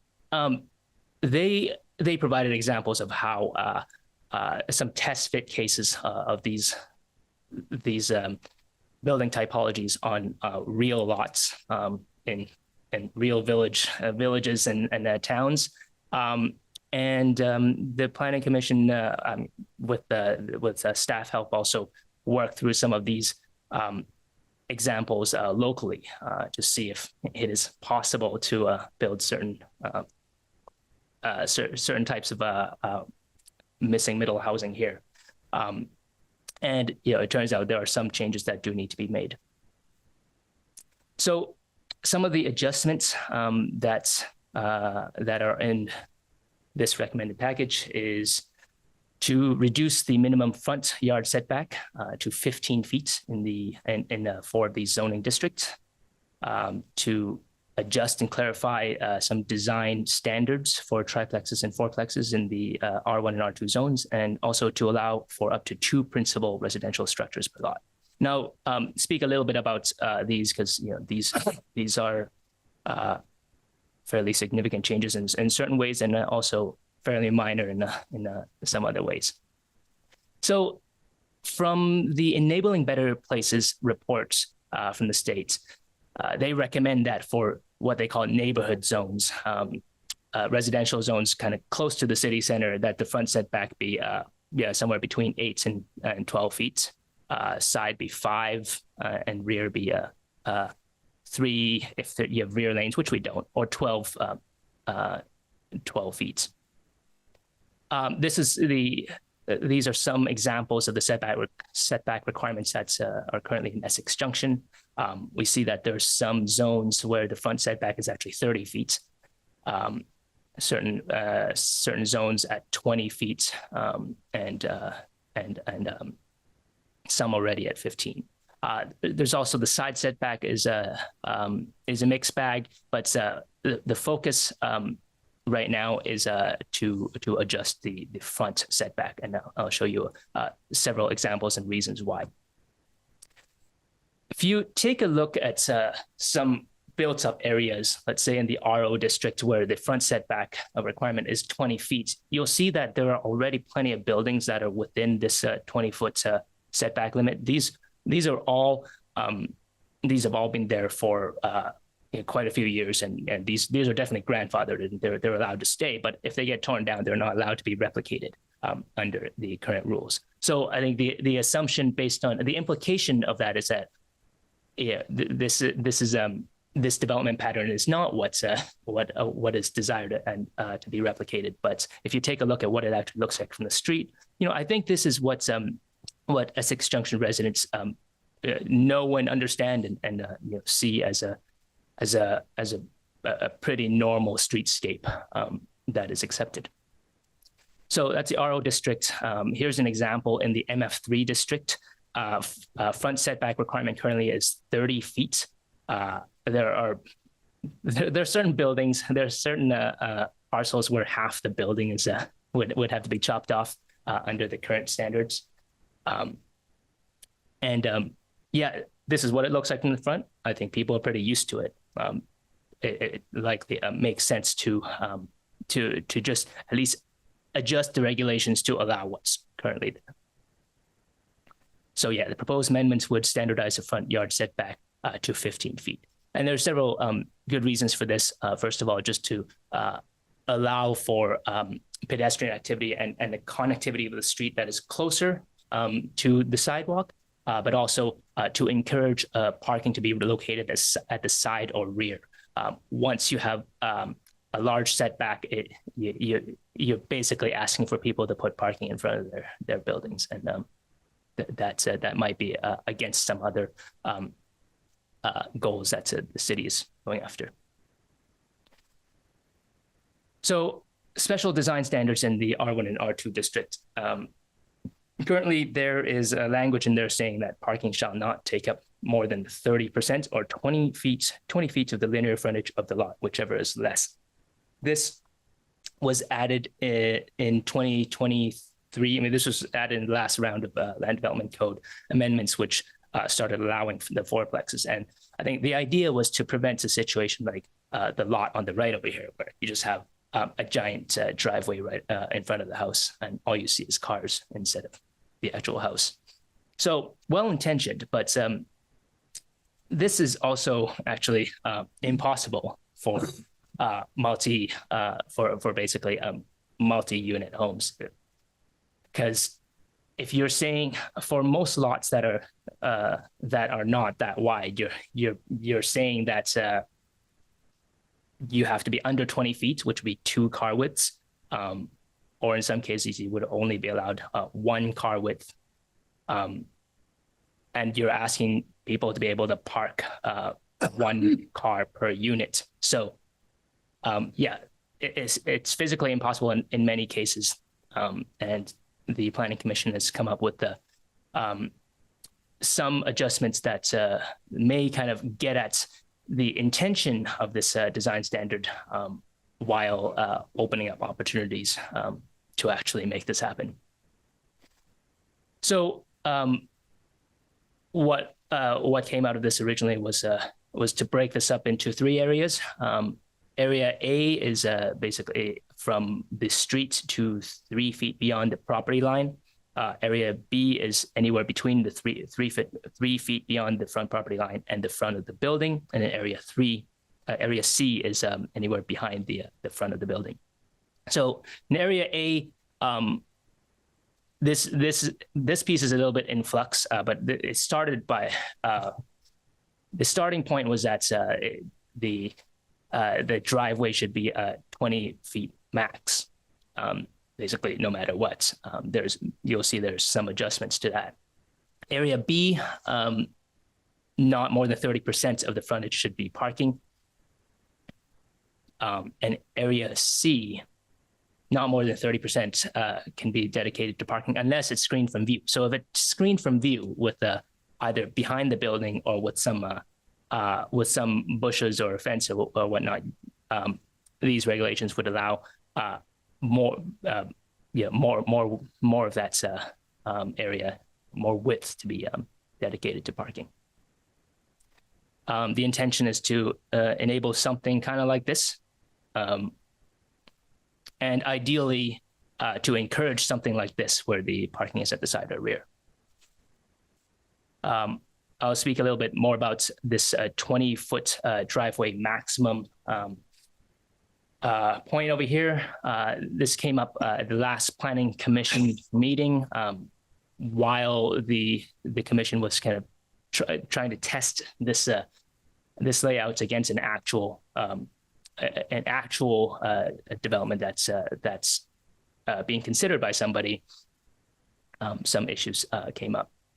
So there's a case in the R2 district where somebody is trying to create 4 units over here. Currently, they have 2 units.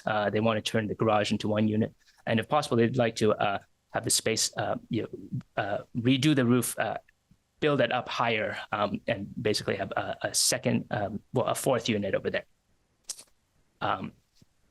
This is what the lot looks like. It's a pretty wide lot relative to other examples. And as the rules are written, this is what originally was was going to be required. As you can see, there's enough space for the 4 cars over here, but if you can only have a widened driveway up to 3 feet from the property line, I mean, there's not really enough space to make that turn. So, what are people really going to do? They're going to drive over the grass. So there was some thought that perhaps in cases where you have a lot of width, so this can still be under 30% of your frontage, where there's no sidewalk over here. So the impacts of pedestrians are more limited. And where you are building basically 4 units, there was a thought that this should be allowed. Basically a wider driveway in these very limited circumstances, mostly circumstances that would not be replicated elsewhere because,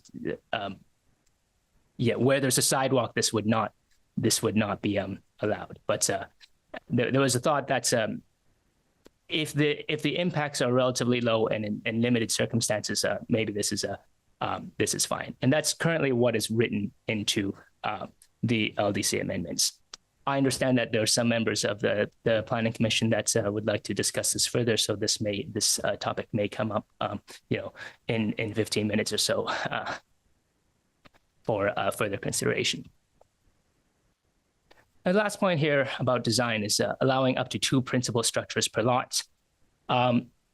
Currently, if you are a single family home, you can have an accessory apartment and it can be detached. But since the Home Act, you're now actually allowed to have a fourplex. So basically 4 units in one building. But this case came up. This is a real case. Somebody asked if they could do this and we had to say no because existing regulations did not allow it. They have an existing duplex and they have an existing garage which has space above it as a second story. They wanted to convert that into another unit of housing. But you cannot have an accessory apartment that is accessory to a duplex. By definition, by state, by housing finance definitions, and also as is written in the municipal regulations, accessory apartments can only be accessory to a single family home. So this would have to be considered a second principal structure, which is not allowed. But interestingly, if this is what they wanted to do, if they did this, if they connected it with a third unit and it was one structure, then this would be allowed. So in some ways, this doesn't really make much sense. Having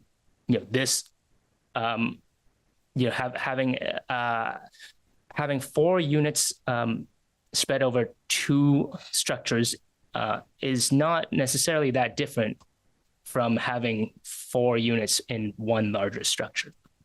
So that is written into the amendments right now. The proposal is to allow for 2 principal structures per lot, up to a maximum of 4 units per lot. The lot coverage, setback, and height limits would still apply, and in reality, that's probably what would be the limiting factors.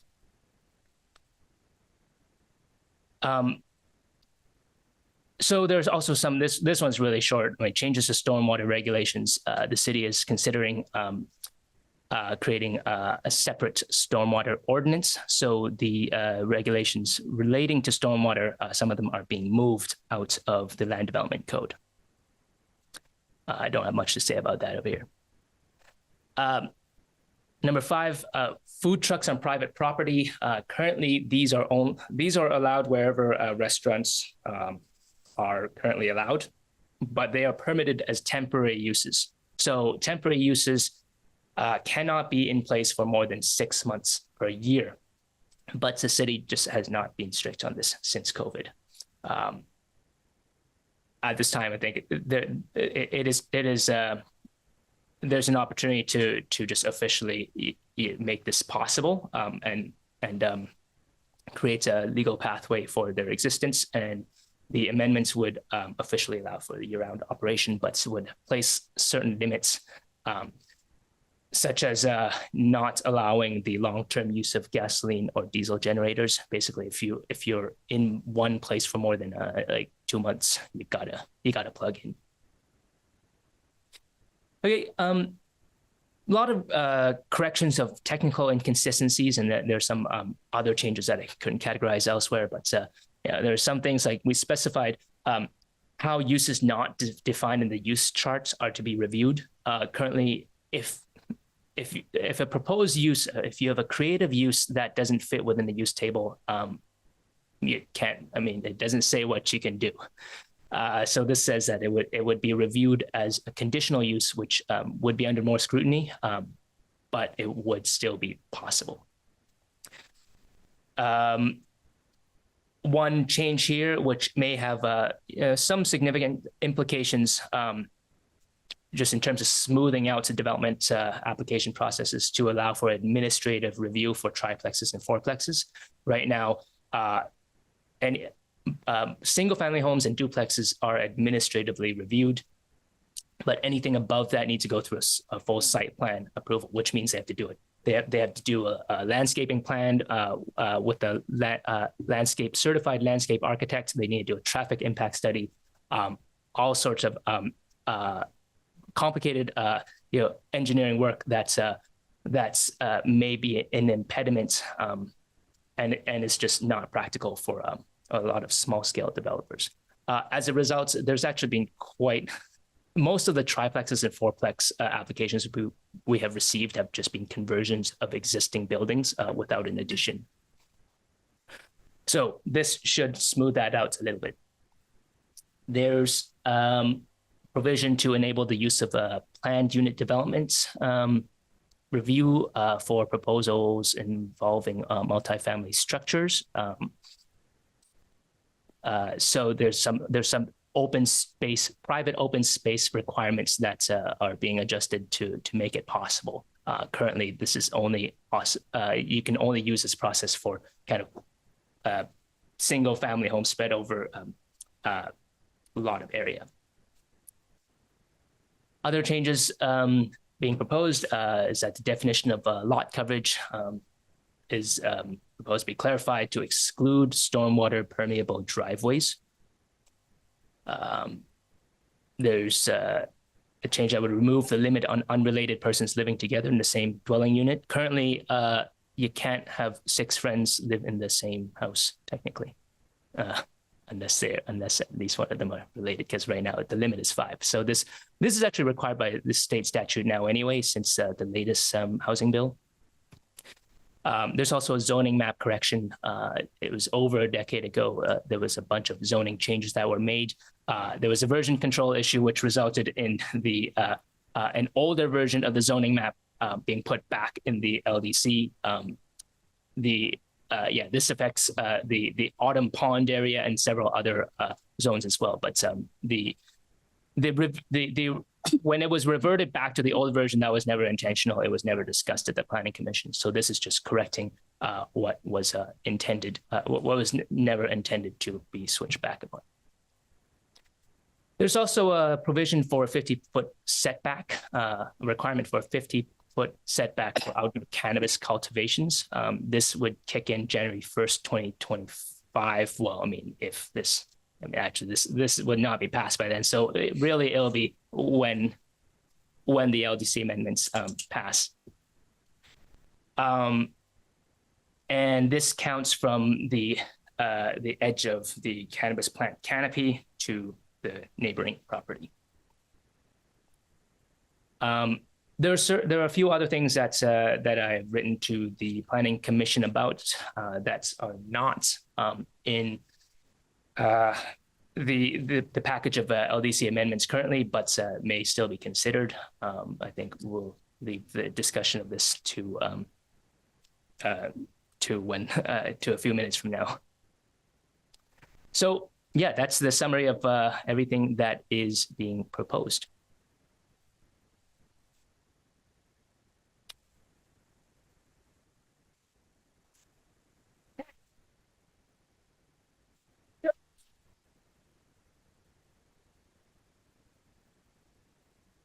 So again, my name is Tan Tran.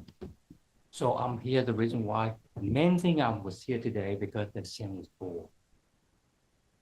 So I currently own the jewelry store right at the Essex Junction. And I've been flagged before.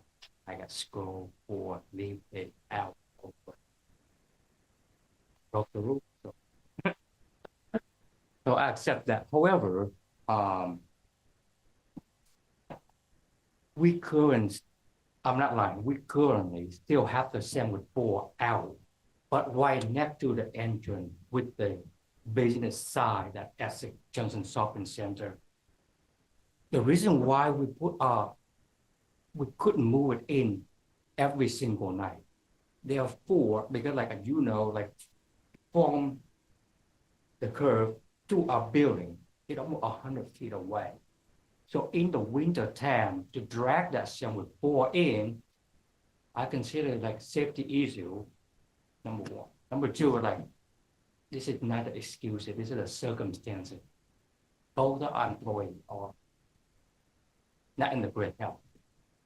So therefore, because we put our sandwich board out there, we cannot buy the cheap one. We have to buy the heavy one so the wind won't blow it out into the road. So therefore, it's harder for us to drag it there. With like, for the business, like, 15 feet, 20 feet from the curb, so it's easy to bring it in and out. But for us, like 100 feet, that a little bit further away. And that one and number two is, that you mentioned earlier with Planet Fitness, they open 24/7. So if they decide to open, they put a semaphore out there, therefore they open that, they're out open. So how can we address that? However, I was thinking, if we allow to put it out overnight, so we're not gonna do it in the winter time. While you set up from like after the holiday until April, that we're not gonna put the semaphore out. We can put in like doing like,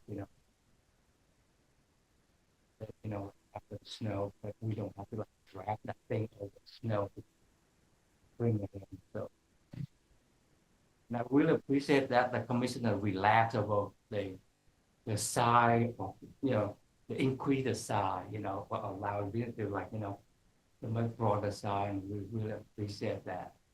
Without the walking, we feel that relaxing on that, but we asking for relaxing a little bit more. To take, I think you're considering about like semaphore before I get fined, so I need to find some solution for that. Will be much appreciated. Well, thank you for your comment. Thank you for letting me be part of that. Really appreciate it. Okay. John, do you have any comments before we get started? Okay. All right, so we're gonna get started. So not only do we have your additions, but I've got a bunch of grammatical pieces in here. I really dislike typos and things, so I do have them here, pages, marked, so that I'm willing to share my print copy here so that I can get that. I'm sorry, it's just it's the old editor in me, just it bothers me. There's a few others because I was looking at. So I might have missed a few, but I think I got most of them. So we need to discuss, I guess, what's in here. We can either go page by page or we can go pieces by pieces. Chris has provided a 6-page update. He provided the presentation. We had the parking discussion last meeting for the example, which was kind of interesting. Yeah, they actually problem solve with the owners to get a real live example for how our regulations might work. So where would you like to get started? Could I ask a clarification question? We've already had discussion on the LDC requirement or changes over several meetings. So my understanding is that the discussion would be for any issues that arose tonight, plus any outstanding issues, for example, the 20 feet or less than 30% of the frontage.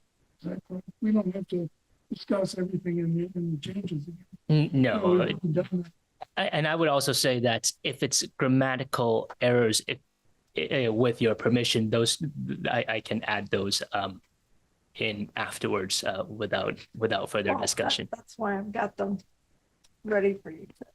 Yeah. Because it's generally in the past, we've just said, let's fix the grammatical pieces and just, minor technicalities. It would seem, just in terms of like thinking about our agenda for the remaining periods evening, it would make sense to me to take your memo, because you've highlighted some key things that aren't there we should discuss.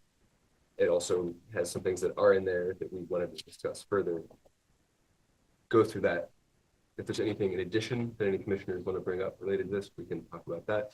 we can hear from the public, because this is an opportunity for that. And then at that point, hopefully we have something. This is what we. Yes, that sounds right. So what are the topics then that were finally discussed? One is signs. Or I guess page 85 for Well, Kristen's memo. And if you don't, if you want a paper copy of this, I do have a. We have the 6-page. Yeah, this is a 6-page memo. Anyone need it?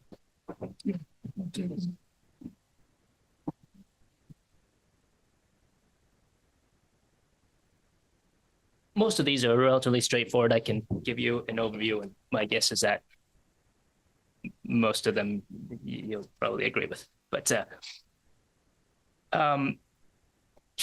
Diane, with your permission, I'll go through this. Let's run through it. Okay, so additional issues to consider. I actually titled this wrong. It's not really about impervious surface or lot coverage. This was a holdover from a previous version of the memo. It's actually about the definition of hard surface.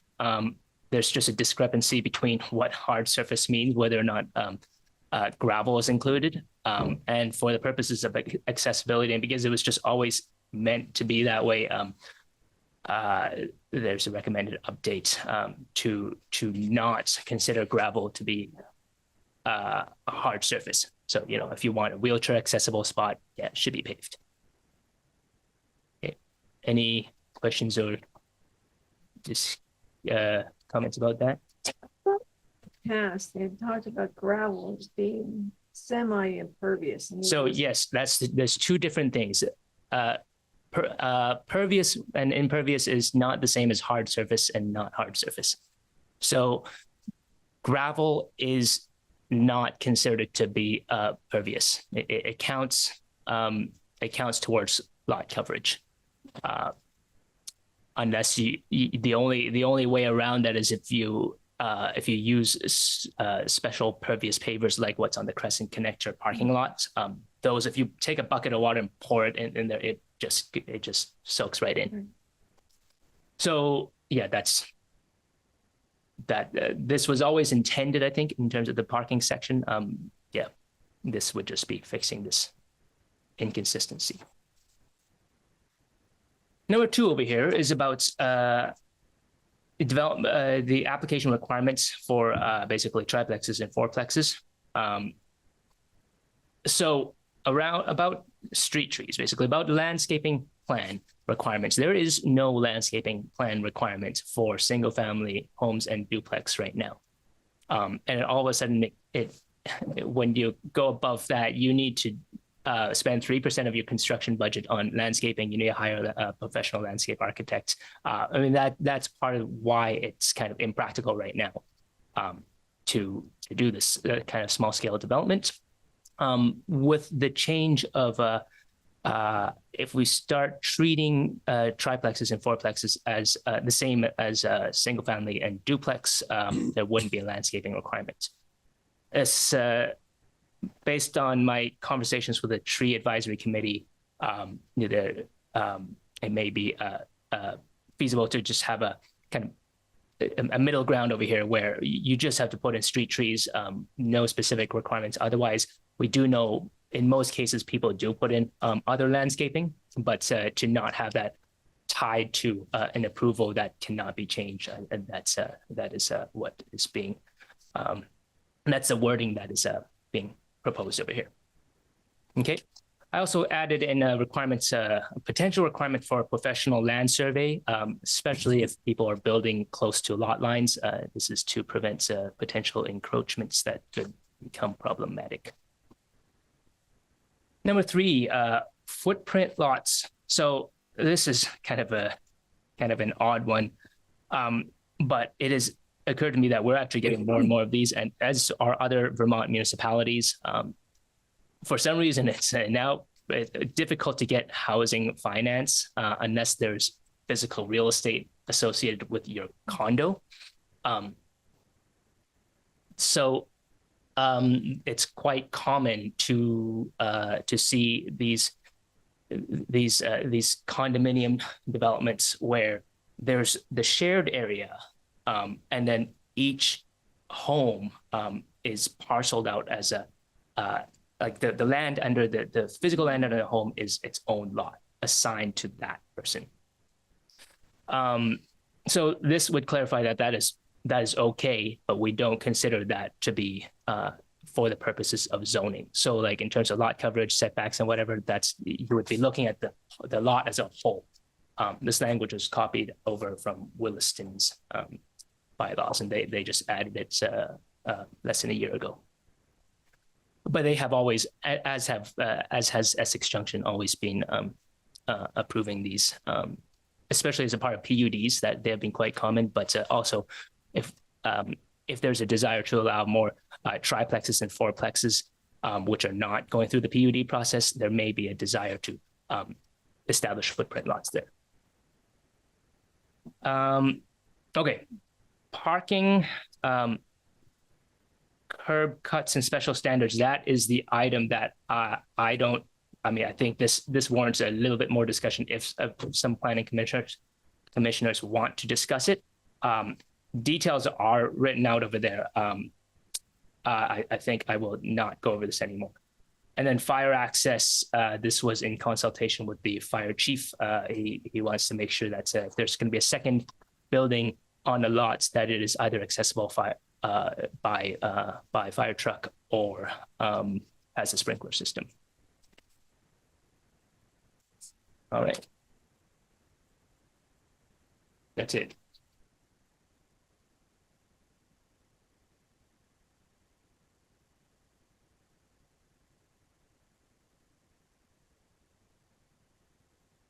Let's propose motion that be the entire document or just this 6-page. It's really, it would be, well, first you'd have to discuss if you I think we first have to add this into this. right. First, you have to make clear whether or not you agree with these, and if there are options that you wish to choose, and then once that is all done, you may decide to forward this to City Council for consideration, probably as amended. Okay, so any discussion about the?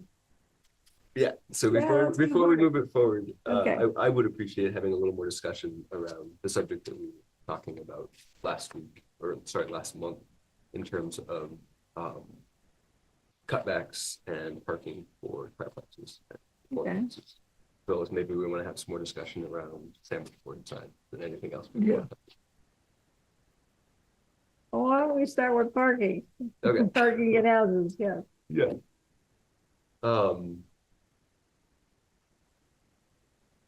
I guess after last month's discussion, while I appreciate the pragmatism of the approach that we settled on, that Chris fabricated for us, I do appreciate these 3 alternative scenarios, or more nuanced scenarios that we've been providing. And I guess for the reason that I reached out to Chris with just wanting us to talk through it for just a few more minutes, was something that was brought up last time, in terms of, while there aren't sidewalks everywhere currently, and there is no concrete plan for specific sidewalks to be added in the junction, thinking long-term about adding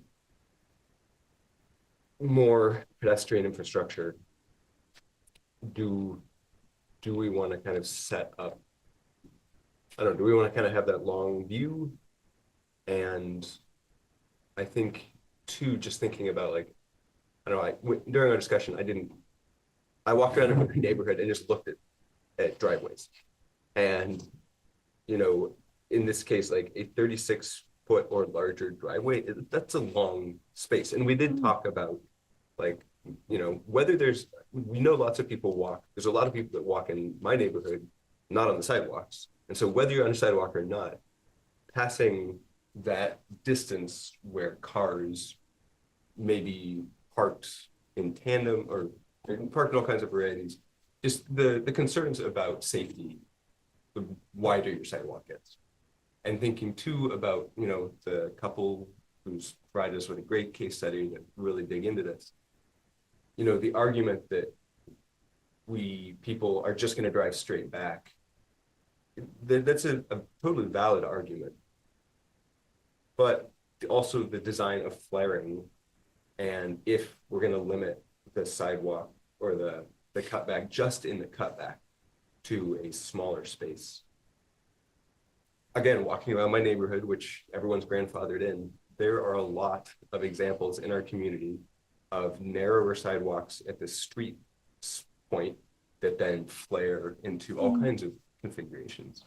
And so that's, and I would say that in most of the examples that I looked at, people are not driving and there are not physical barriers, as we've discussed, and we are considering a scenario where there would be a physical barrier. And so I just wanted to kind of, after observing that and thinking about it some more, I just wanted to bring it back up and say, personally, I would be in favor of maybe moving back towards being more restrictive, specifically just in the cutback portion of what we're recommending to council. And just wanted to hear if anyone else had thoughts on this. Well, my thoughts were, I don't want to see the big wide swath going up with all gravel or all paved. I would prefer the tapered, maybe y-axis. It's the concept of, is the front of the house supposed to be a parking lot, or is it supposed to be a yard? Is it supposed to be inviting to be part of the street or not? I mean, we have a variety of very narrow, front yards. I think I got maybe 10 feet, maybe 12 if I'm lucky. And then you have others where it's like, wow, I gotta have a softball game in the front yard. So I mean, we got the full variety going on here in the city. So, but I think the premise is that we didn't want to have a solid parking lot in the front of the house. Just like we talk about not having a solid parking lot now in the front of businesses. We want the parking to be inside or in the back. So it's holding the residential units to that same ideal, and that parking inside or in the back. So, well, I mean, that's what I'm taking from it, and that's what I guess I'd like to see the view on. Is that it isn't, the 6-car parking lot in the front. I have to figure that one out. Usually in the past, when I was doing approval, that's, if you 2-car garage, well, there's 2 in the garage, and then how many can you get in the parking lot? Well, it's become a parking lot, or how many are in the driveway? So the tandem parking was always normal, because you had to do that if you had more cars than what could fit in your garage. Which our neighbors seem to be able to accommodate, for the most part, unless they're parking on the lawn, because their driveway won't accommodate. Yeah, and I think in this particular case that we're dealing with, in terms of tri and quads, you don't necessarily have people, well, you are not going to have people in the same household. So that does make tandem parking scenarios a little bit more challenging. Right. And I think, several of these scenarios, like, I'm not so concerned with like the parking spaces, because, we're saying you're going to have a parking space per unit. People are going to need to get at least 1 parking space per unit. I think just the way how people are getting from the street to those parking spaces is kind of my holdout piece of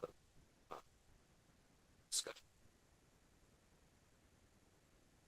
I feel like the thing I was struggling with in thinking about different lots in general, and like that one is a funky shaped lot, is I would want to prioritize limiting as much disruption to the lot as possible. So I mean, like, if you, in that example, I think there was one mock-up where like the driveway went around the side of the house to a parking pad in the back.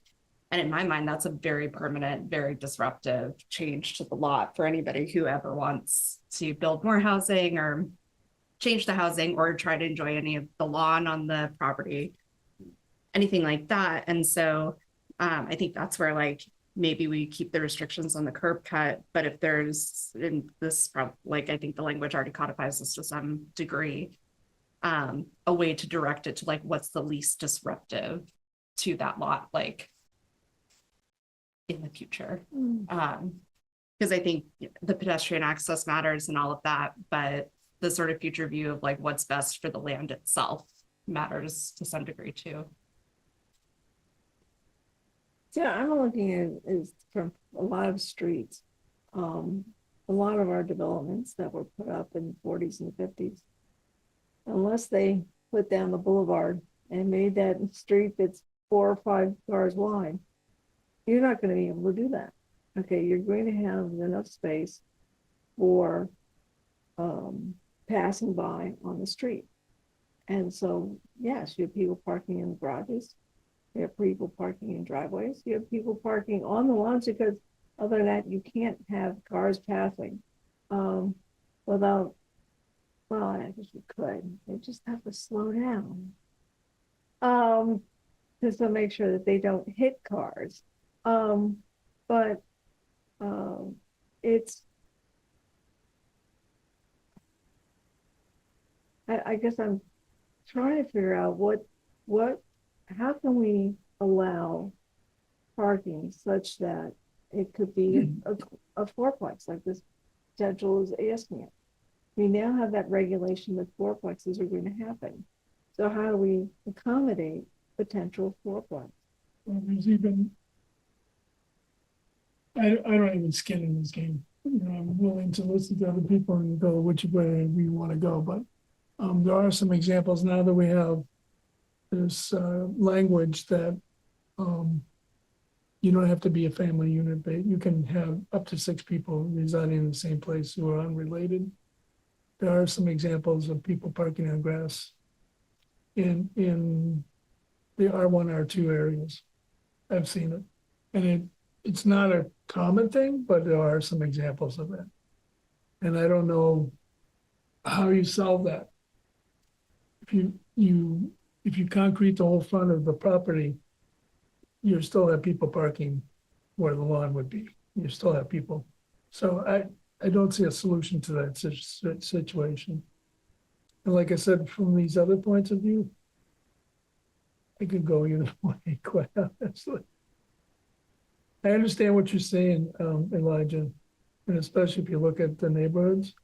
And there are, by the way, there are non-sidewalk and sidewalk areas in our neighborhood. Absolutely. Yeah. That's what I'm saying. Yeah. Yeah. So, yeah, I understand the point.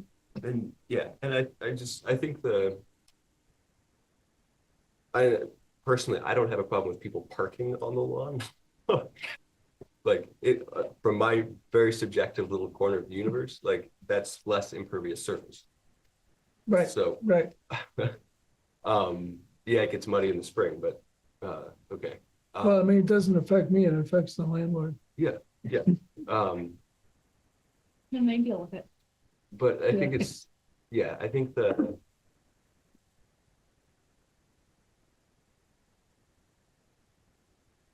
I guess, so just like, because this can become very abstract very quickly. I think in terms of the 3 alternative scenarios to what's currently being proposed, that Chris has presented to us. For me, again, me personally, I find his number 2, it's kind of middle of the road of the 3 new alternatives to be what, if I was going to put something, replace what we currently have proposing to council, that would kind of ameliorate my concern around the curb cut, like the breadth of the curb cut, while also looking towards trying to accommodate being relatively more flexible in terms of the space for parking.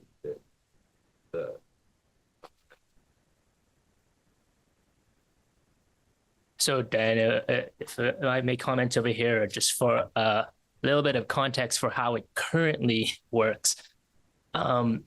The LDC currently requires basically triplexes and above to be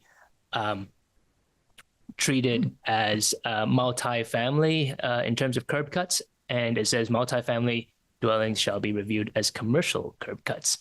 And it says for commercial curb cuts, if you have two-way traffic, if you're trying to accommodate two-way traffic, you're supposed to have between 24 and 30 feet of curb cut. Now, that is, in my opinion, pretty extreme, and I would not recommend keeping that at all. But currently, that is what is not only that's currently what's required.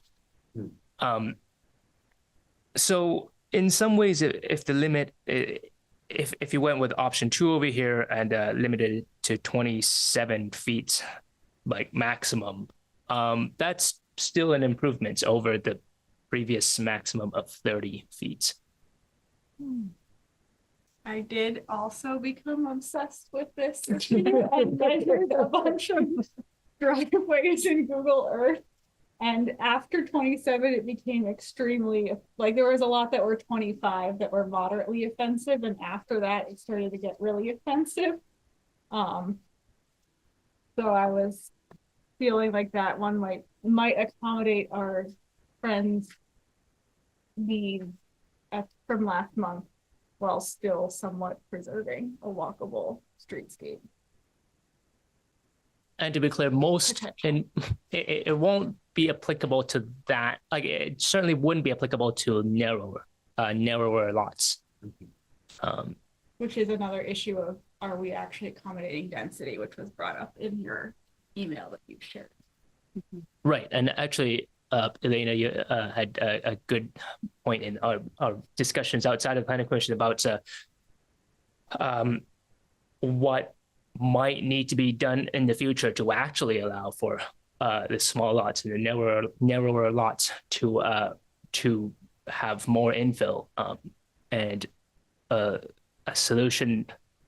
One way to get out of this problem, it may be to consider allowing on-street parking year-round except for snow days, similar to how Winooski and Burlington does it. That's a whole, separate discussion. It would need to involve obviously public works, but also you'd have to figure out where cars could be stored during those snow days. We don't have covered parking lots over here. But in the long run, I imagine that may be one solution.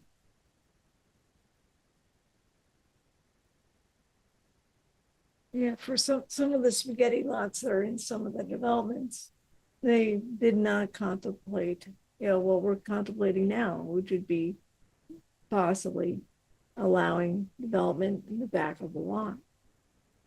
I recall the lot, the person had this odd shaped pizza lot over in like the Wickham Woods area, and they needed a variance to be able to put on another room.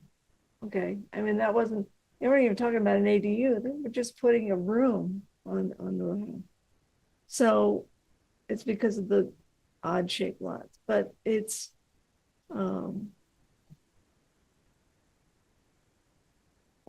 I'm tending to agree with you, both of you, that we need to go with some accommodations, because we do need to have these new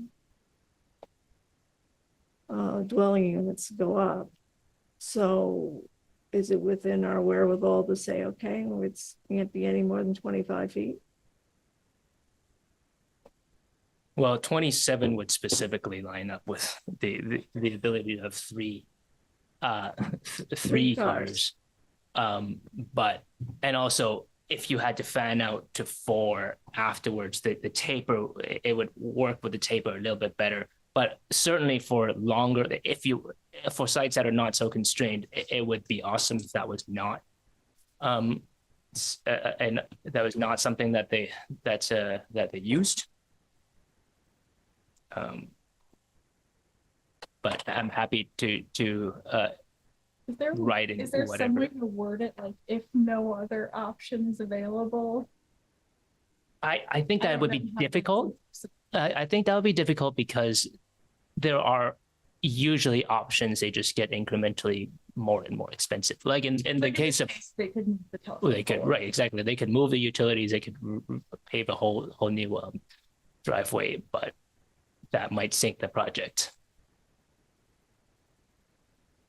Well, I also know that I mean, your diagram is optimal. But a lot of houses are not optimally placed at the sign. They've been optimally placed somewhat centrally located on the lot. Unless it's up front and there's a whole big green space behind it. So which will make things challenging. Sometimes you look and go, oh yeah, there's this really big, there's all little spaghetti lots going into the back. And unless they actually divided that up amongst a bunch of other lots, you can't really put anything back there. But possibly, people could. I hate to see more concrete and asphalt going in where we don't need it. And with this stormwater thing going to be coming in, people are going to have their driveways and rooftops and what start counting against them to a point. After a while, though, you start adding more on, you'll have to pay more for the stormwater utility. So I think the direction I'm looking for here is in two pieces. Whether or not it makes like what width of the curb cut to allow, and also whether or not it's important enough to the city to actually require some kind of landscaping curb treatments at all to kind of enforce the neck. I mean, I would be happy. It would definitely be easier not to have to deal with that. But also there may be predictable outcomes in certain cases where people can drive over. So along this line, I would then advocate for a hard down number 2. Maximum, basically the first two for the first line, the first 2 lines. So limit, blah, blah, blah, blah, blah. The maximum 20 feet, only permissible on side street, sidewalk. Sorry, do you mean 25 or 27? Sorry, 27. Okay. 27, yeah. Allow the driveway to pan out past the property line, period. Then strike That's it. part landscaping if a property owner is concerned about driving, taking the shortcut, they can put it.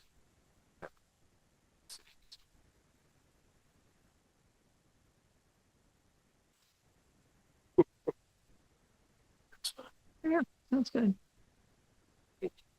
Excellent. That seems clear to me.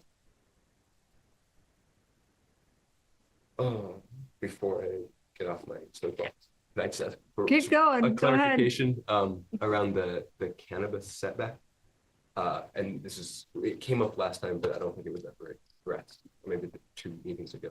In terms of what this applies to, is it the commercial, when we say cultivation, are we talking about the commercial cultivation, or does this also include the people's ability to have 2 plants? As it's currently written, it would only apply to commercial cultivation. So anything that is regulated, that requires a license. Yeah, thank you.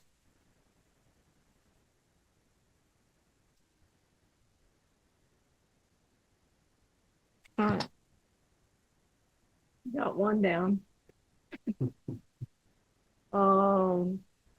We want to address concerns about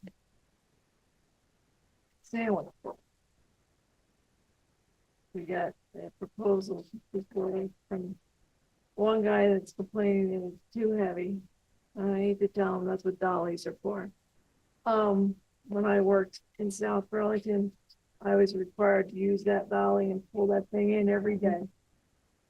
So unfortunately, the excuse Oh, and it's a lot of water with me. Because there are ways around things. Like pulling things in with the dolly. So,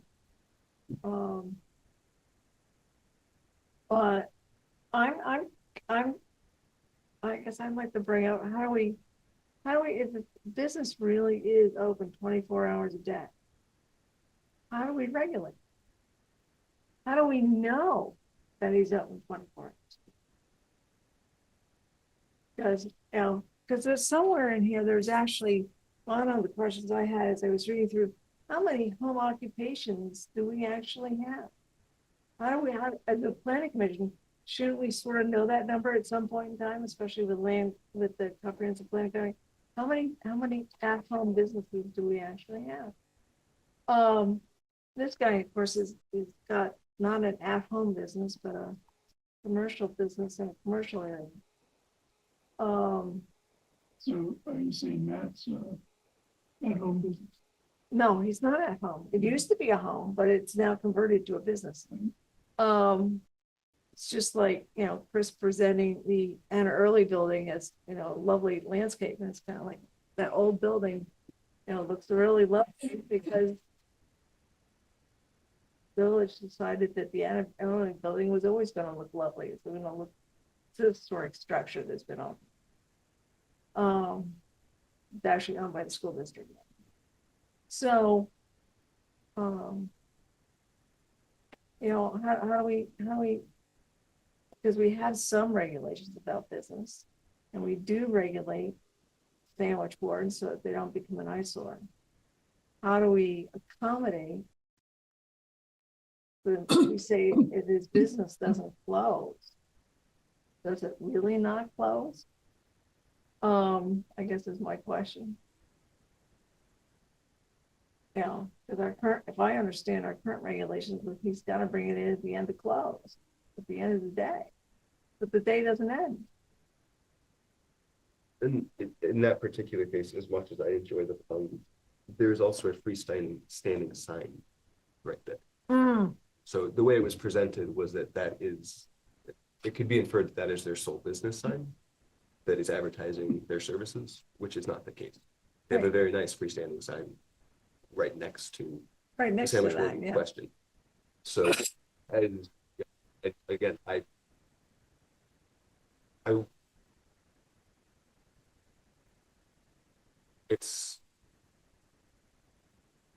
would be sad personally if the need to take that sandwich board in on a nightly basis remove the impetus for being able to enjoy that community engagement that it currently presents. But I don't know that that example for me is strong enough evidence for us to consider changing the amendment or the language that we have in terms of thinking about the intended purpose of having this approach to sandwich boards.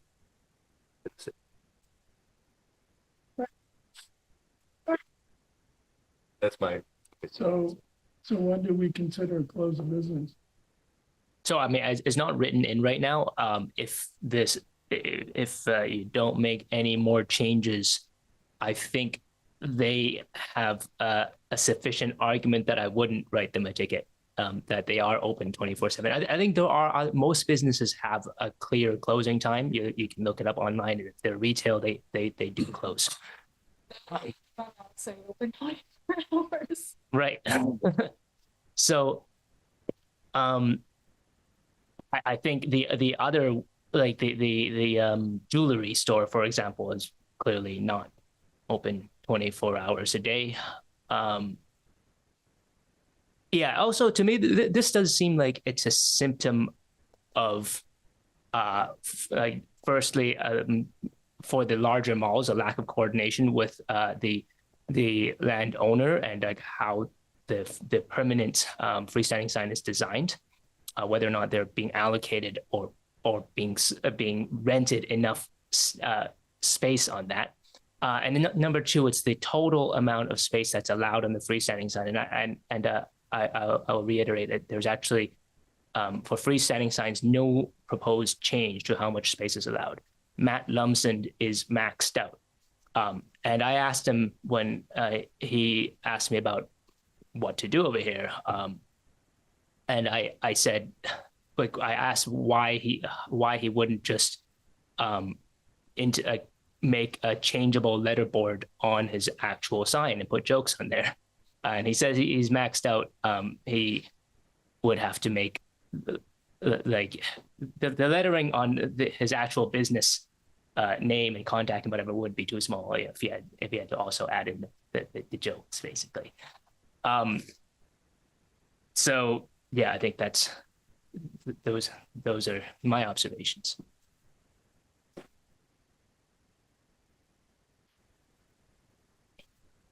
So you're saying if they're open 24/7?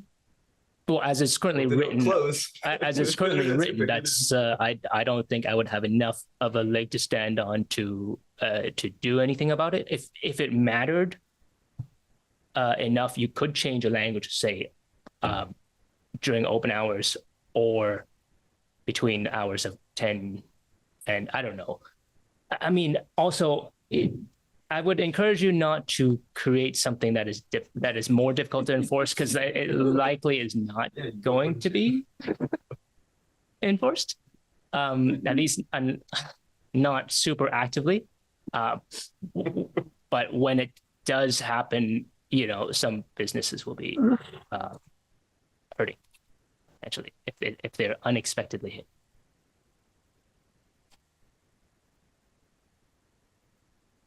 So we leave it as it is what you're saying. I mean, this is a hard. I don't think if you leave it as it is, I think you can expect that the outcome may be similar to what's current. I mean, actually, I think we would have the jewelry store, for example, that would have to either be like that would be subject to enforcement quite clearly, because that's closing as it's currently written. It's just that, the real estate guy it's an interesting sort of perspective. I mean, he's got a different turn that, hadn't quite expected. But if we leave it as to close the business for the day, everybody's got the same playing field. You could add a little bit of square footage to the allowed freestanding sign and then be like, now we're serious. You have to do permanent, you have to do this properly. Yeah, right now it's 0.3 square feet per linear foot of frontage. If you made that 0.4, like in theory, that might help some folks, but also it would make for bigger freestanding sign, and it could actually be kind of too big, like in terms of visual impact.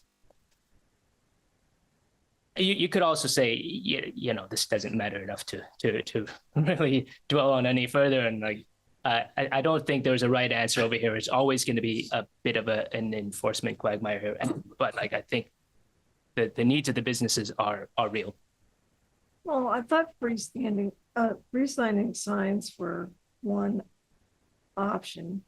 The sandwich boards were supposed to be an accent. In other words, it comes out and it goes out. In other words, people had, in the past, they were used for, hey, here's the sale. Okay, I'm going to have a proposed sale. I have, hey, it's spring, come in and get your bouquets or whatever. It's an announcement sort of thing versus a constant sign out there. And the sandwich boards have become a constant sign. They're not a new announcement anymore. So I like the recommendation that you just made, which is this is probably not worth any more discussion. And I would leave it up to you to use your discretion in the implementation of enforcement as you move forward. Yeah, to a certain extent, I have some discretion until I'm directed otherwise. So. Well, he's got to follow the LDC. I mean, it's Yeah. Right. That's why people were coming here to chat with us because they wanted to see how at discretion we would get. I personally find the signs too, like, they're like, oh, there's a business there. I feel like the signs could be bigger. But I don't know if that's a whole nother can of worms. I mean, I think a change from 0.3 square feet per linear foot to 0.4 would be very, I mean, that could probably be done pretty easily. Whether or not that I mean, several steps would have to happen. Several things would have to happen for that to actually translate to people not putting out their sandwich boards permanently. That there would have to be coordination with the landowner, and the landowner would need to actually, invest in the larger redesigned sign. But it would create a bit of a pathway for achieving everybody's goals.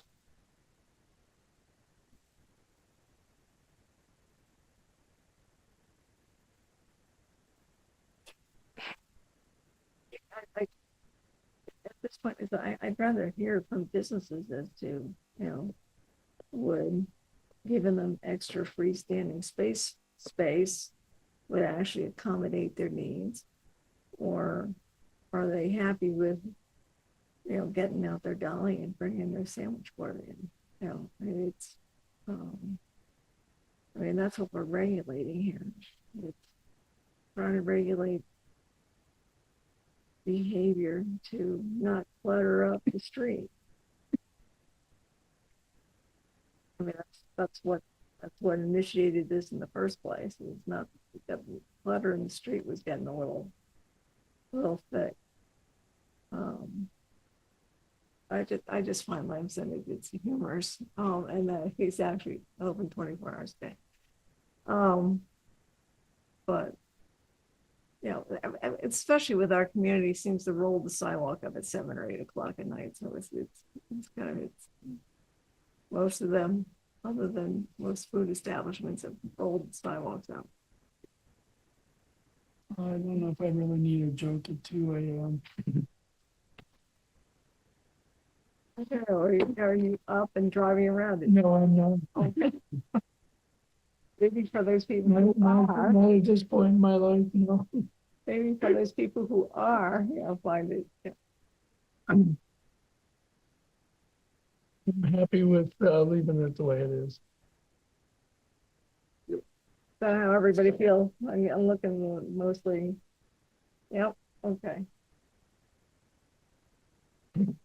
That seems pretty clear to me. I guess just confirming, are there any concerns with the, do you like the recommendations on the other items in the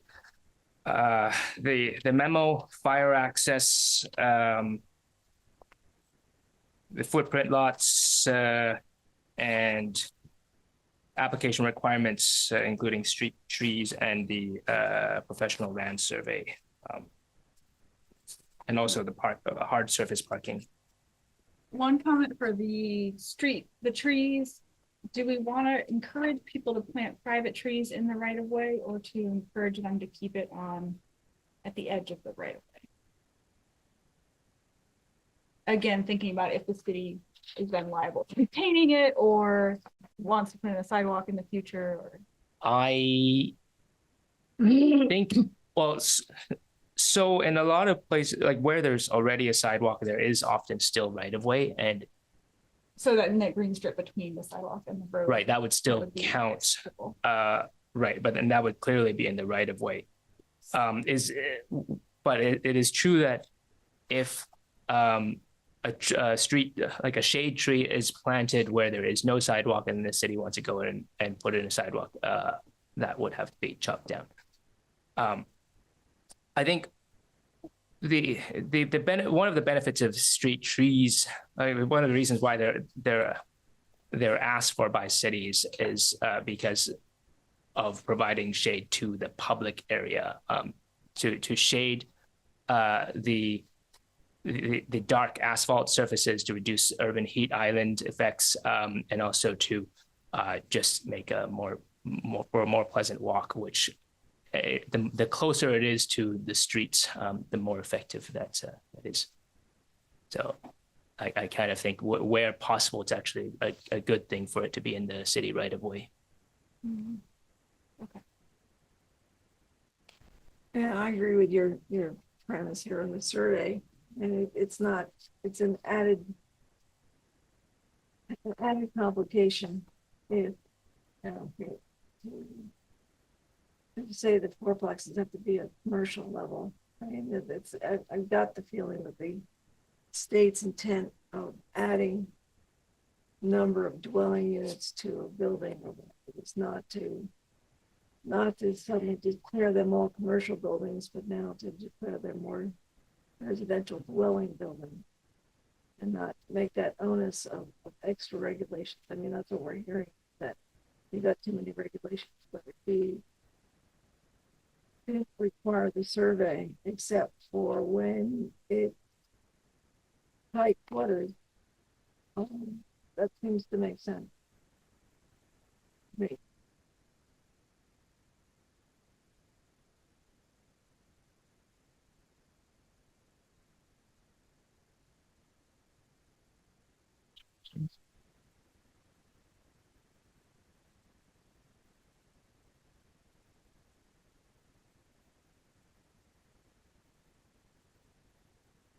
Yes, if you believe this is in good shape to be submitted to the city council, I will need a motion for that. Is there any public still online that might want to comment before? If anybody online has any comments on the land development code amendments, please unmute yourself.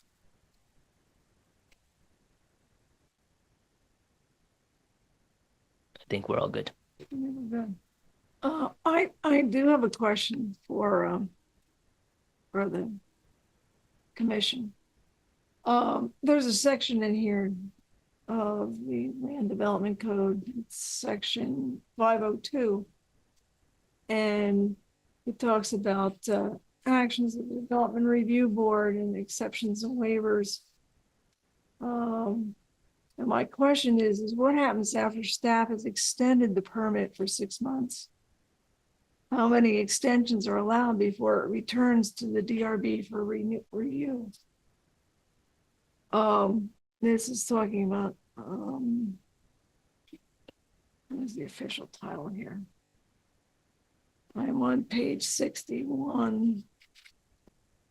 Let's go back to where it is. This is the bottom, approval for procedures for activities requiring review.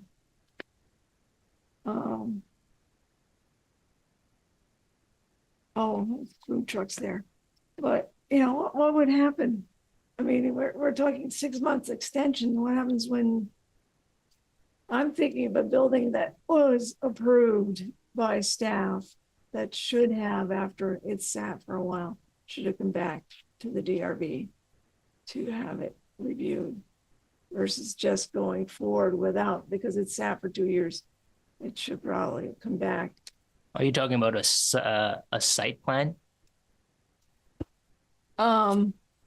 Site plan. I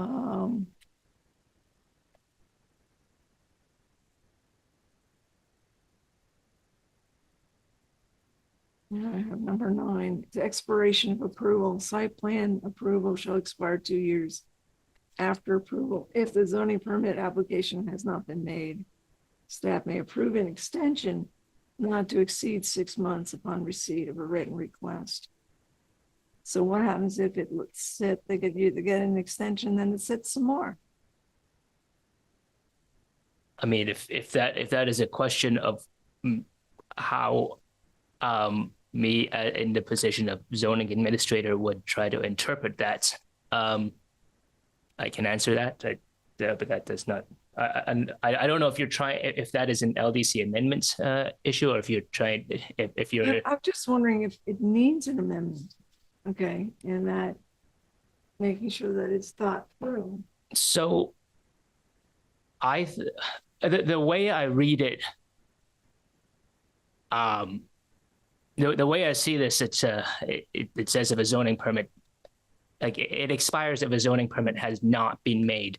And I think the interpretation that previous administrations here, I mean, I guess the previous zoning administrator has been following, and I think has been perhaps common before that, is that if there's a phased, if the development is phased in a way where a zoning permit is related to that site plan is issued or is requested within that 2-year time frame, and they keep on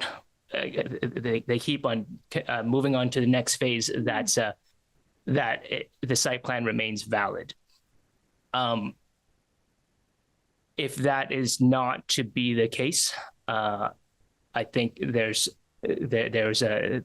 an opportunity to write that in, saying that if it's a phased development and you're partway through, but you took too long to build it, your half done development's got to go back. That is I'd say possible. I would say that is potentially very disruptive for projects, especially those needing to go through Act 250, but also potentially not disruptive if the changes that are, I mean, it would be disruptive to the applicant no matter what, but like in terms of, it might also still be feasible. I think I think there's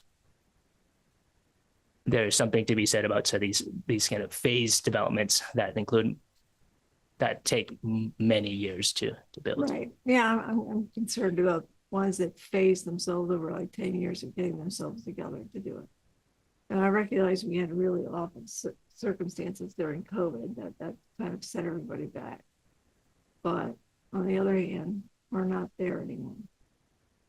I would say, having spoken with developers and attended some conferences where the development community has been explaining their financial situations and the phasing of the projects.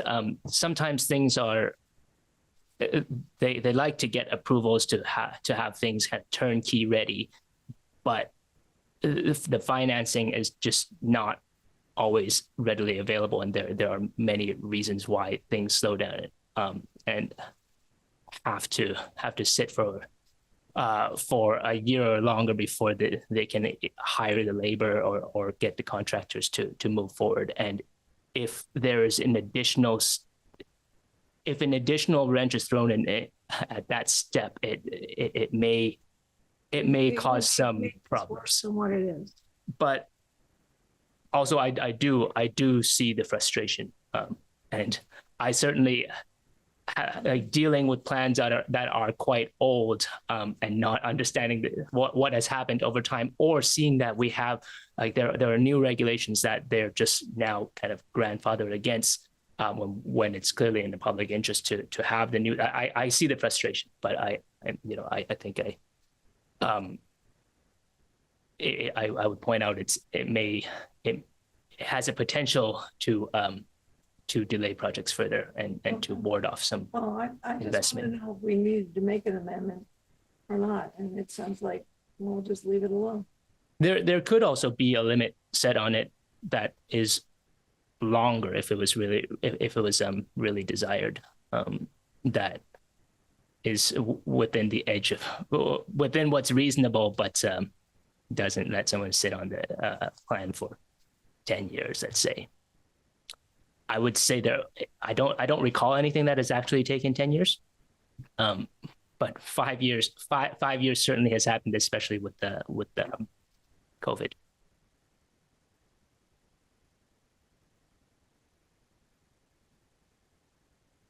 Thanks for answering the question. So coming back to the motion.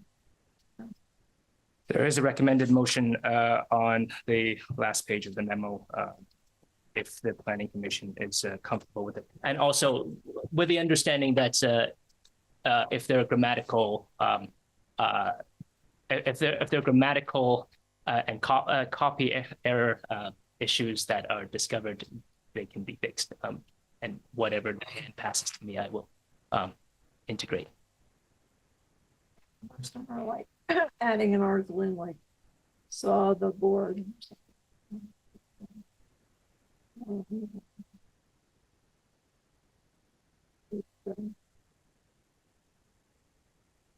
So I move that the planning commission submit the code amendments as discussed. The city council for consideration.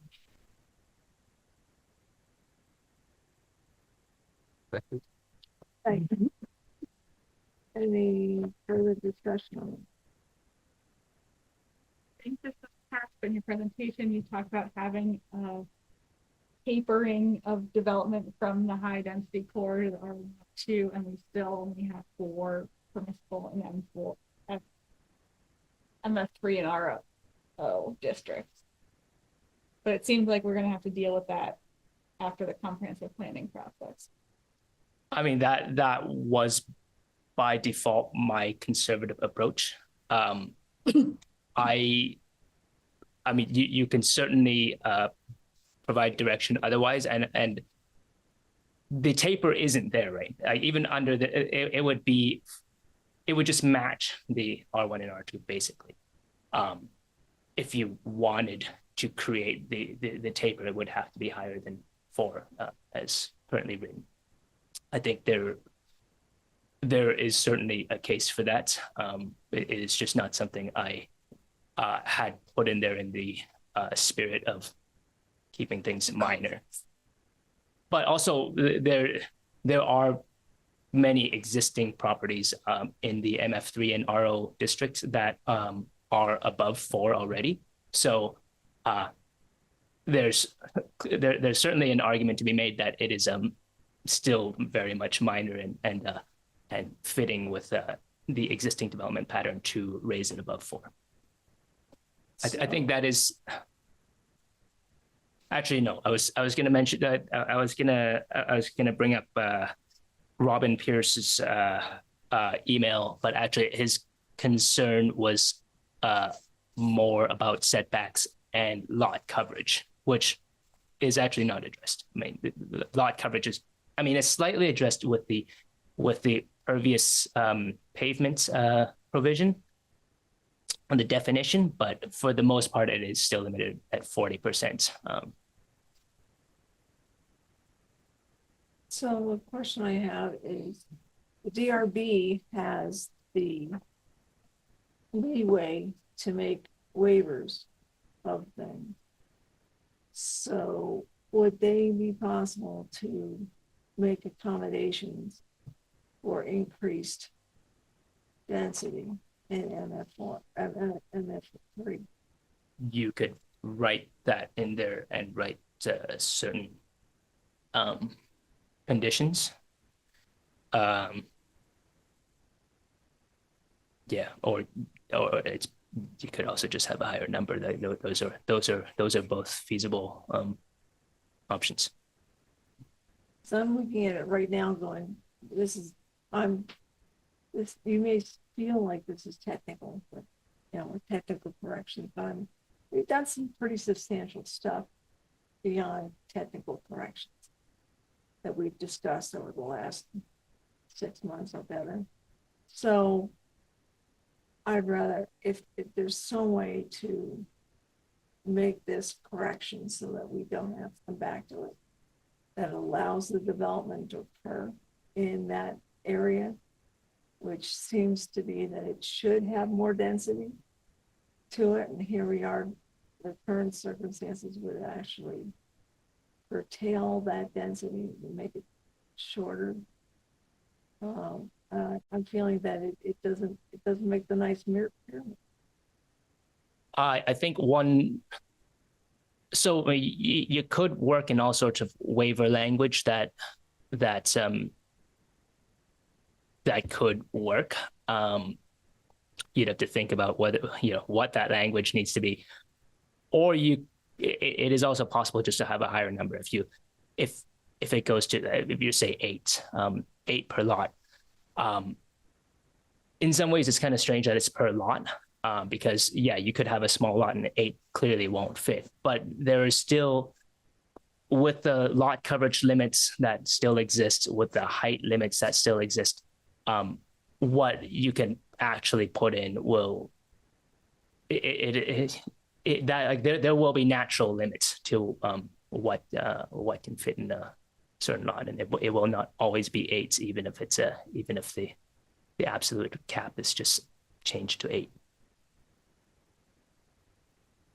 Or we just let it for the next event and discuss it after the development code and comprehensive plan. There's certainly always there's always a future. There's always a future opportunity, but also there are a lot of things to discuss in the future. I think housing, yeah, I mean, housing is always waiting to be built, and also it's very opportunistic. If it is put in, there's a chance that you know it may create an actual opportunity within the next couple of years for somebody to use, but also if it's not put in right now, it can still be discussed in the future. So I will look for direction on that.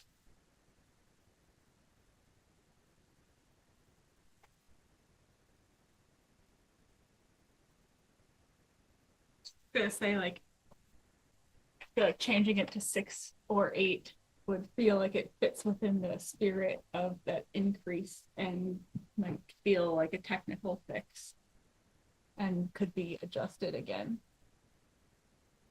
Certainly. in 3 years.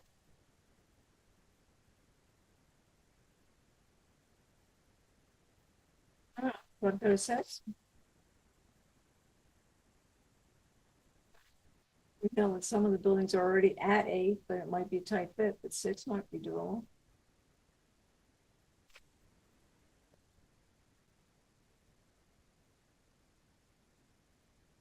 I'm not opposed to increasing it to 6.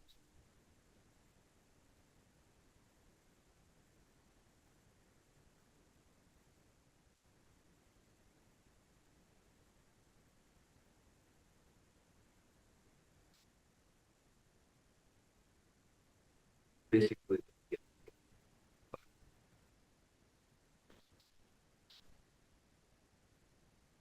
I can share my screen in a sec if you.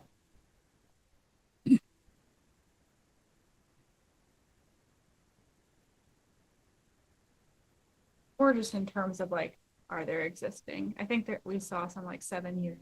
So I think the zones that we're talking about here would be the RO district and the MF3 districts, which are highlighted in orange. I think it's, why is it?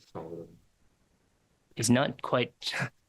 The Zoom is struggling right now, it seems, in trying to share my screen. It says I have started screen sharing, but it doesn't like it. Let me try it. Let me undo it and do it again. Okay. Share. Oh, you had it. It disappeared.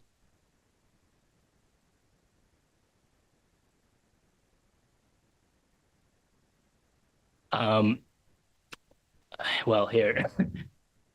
I will just turn my laptop this way. Oh, there we go. It's popped up. Yeah, there certainly are examples of both 6 and 8 units there. And if this was if you direct me to put this include it in the version that goes to the city council, the presentation that goes to them will include such examples to in a similar manner of how I showed the setbacks and how current existing buildings are already in those setbacks.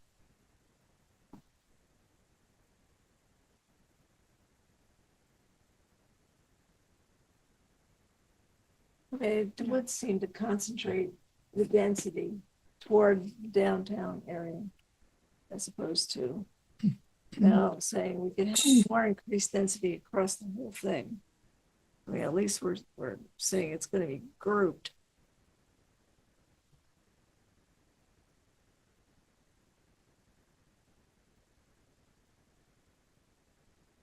It might increase infill in an area as opposed to spreading it all out.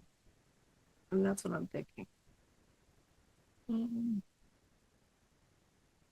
am I hearing, I don't remember, did I hear 6 or 8? Yes. 6. Right. So that's all of East Street up to Pleasant? But a lot of that is that RO, where many of them are from, they were residential, but they've now been. No, mostly is being that, used. I thought that was MF3, or is that RO?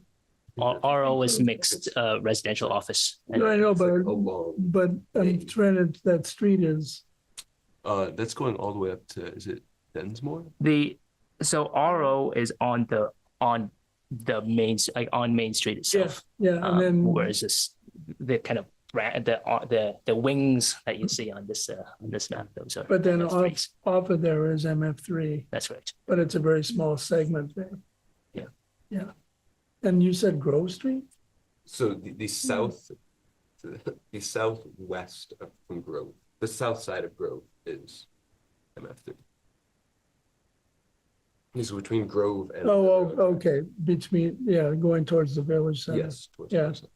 All right, but you said it goes up to Densmore as well? Well, I'm sorry, the RO Goes to all the way, Dens, yeah, just along Main. that goes all the way Goes up, past yeah. it, Actually, So I meant, okay, Yeah. it's basically, yeah, Chris's map. so both those districts would be 6. That's fine. I mean, East Street's already got units that are 10 or 12, so, East Street's also got a couple apartment complexes too. that's what I meant, yeah. They're huge, anyway, okay. With that change, you may want, I think you may need to make the motion again. Okay. With the current change to RO and MF3 of up to 6 units, I move, let me look at the language again.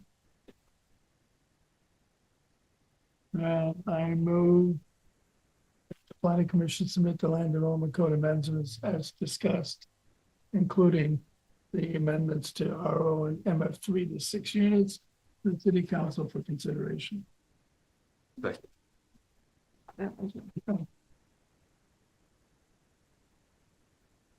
Second, Second.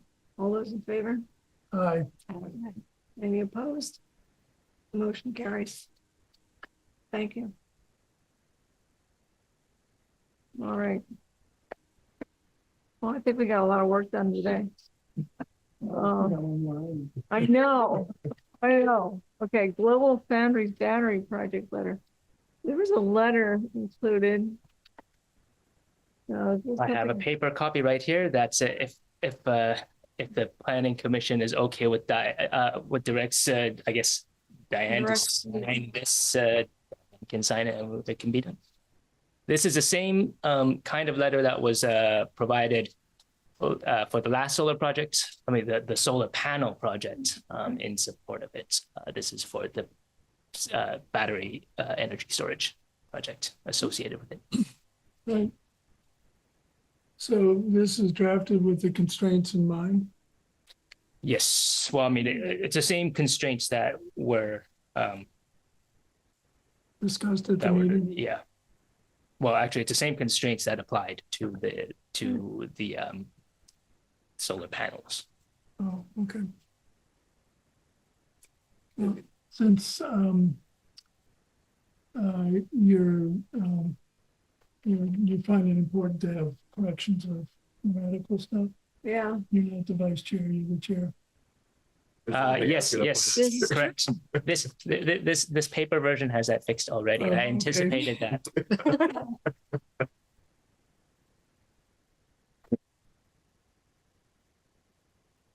This is just a letter to Yeah, somebody. PUC basically saying we accept it. Yeah, that you support it. Yeah, that's fine. That it aligns with the city's goals. Yeah. So I think we would a motion would be good. Okay, so I move to have the planning commission direct or support Chair Clemens in signing the letter of support for the battery. Is there a second? Second. Any further discussion? All those in favor say aye. Aye. Any opposed? All right, so now, as long as it's got the correct technical correction, I'll sign it. I'll get to see you after. Okay, next is member updates.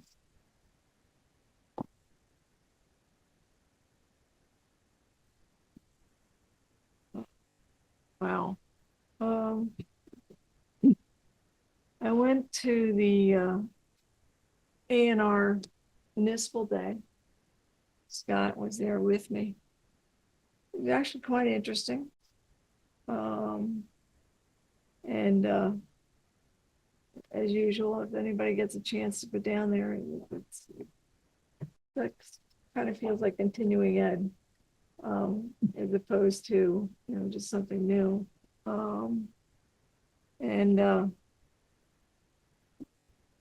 You learn about things like the permit navigator and how to use census data and that sort of. I spoke with the people about state lands in your town. And since we'll have the comprehensive plan coming up here shortly, and we have the West Street property, and I have emailed for the gentleman that's in charge. So if we ever wanted to find out what when what their plans are for the state use of West Street property, we could actually have a conversation with him as to how when his next plan is and what they view their use of the property. Since it is a part of open space, so to speak, and it's used for passive recreation. So that was a new learning thing for me. They had an article on future land use regulations, and I also went to climate change, and I won't bore you with it, but Scott's been keeping us abreast, and I learned more about just a little bit more than what Scott's already shared with us. I hate to say it, wasn't really as much new stuff as Scott's really good at keeping us abreast. I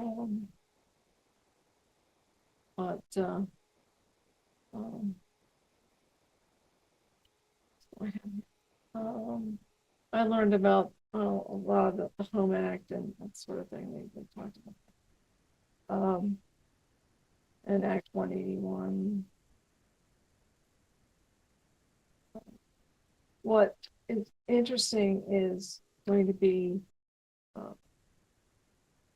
will municipalities be taking on the Act 250 responsibilities going forward.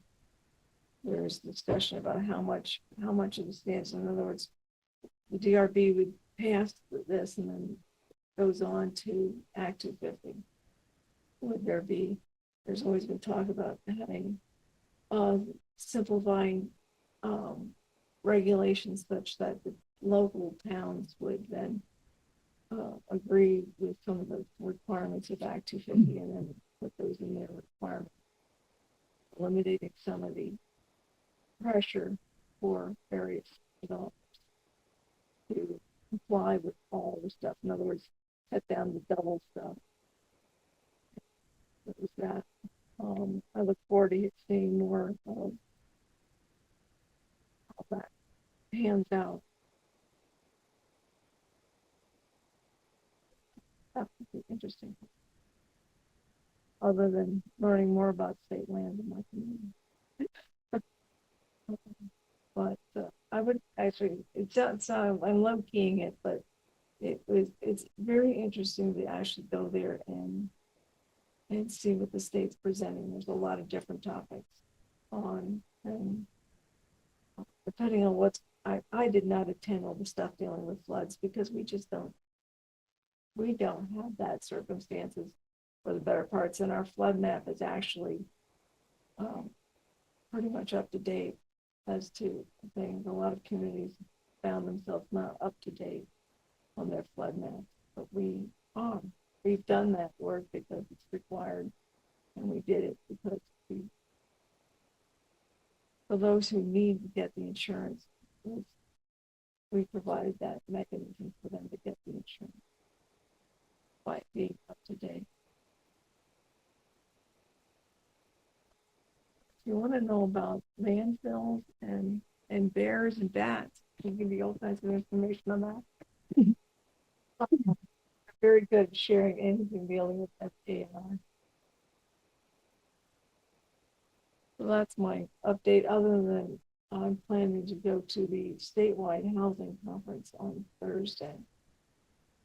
And that should be like housing regulations and various other topics dealing with we are by default the housing commission, and that's been a topic of our discussion. I think we'll learn more about that.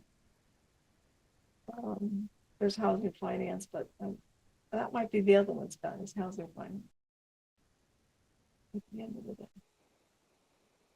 So I also went to the A&R Municipal Day. I'm not going to tell you everything I learned, but there are very many things that are relevant to discussion. I hope we have the next meeting about the way forward for the planning commission. In addition, the housing conference next week will be very valuable as well. Chris, are you going? Yes. Okay, so hopefully we can split up the sessions appropriately.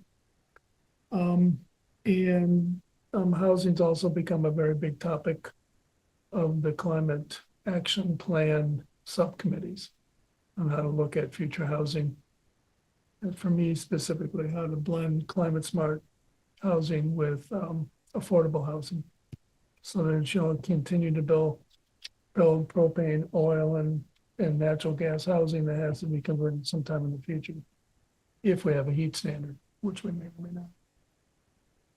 So, just a quick update, but it's a nice segue. I think if we could talk about what we want to do at the next meeting. We talked about brainstorming a little bit about the way forward for the planning commission. We still want to do that?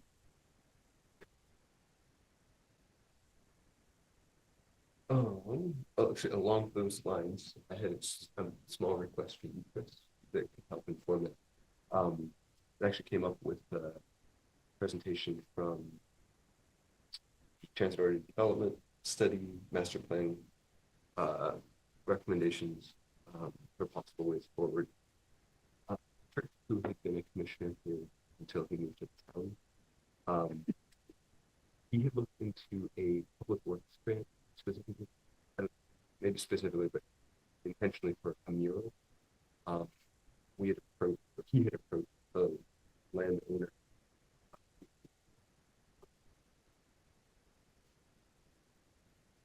He'd been a little bit,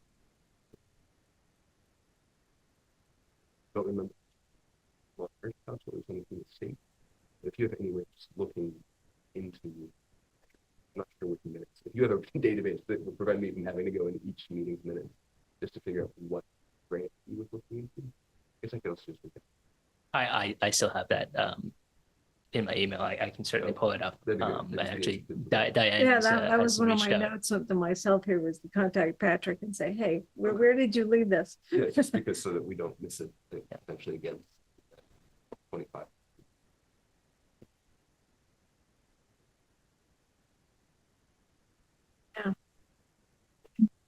Yeah, especially since we got the transit-oriented district. We talked about, murals and public art. We should probably get on top of that. And thank you for sending me to conferences where I get a free lunch. Do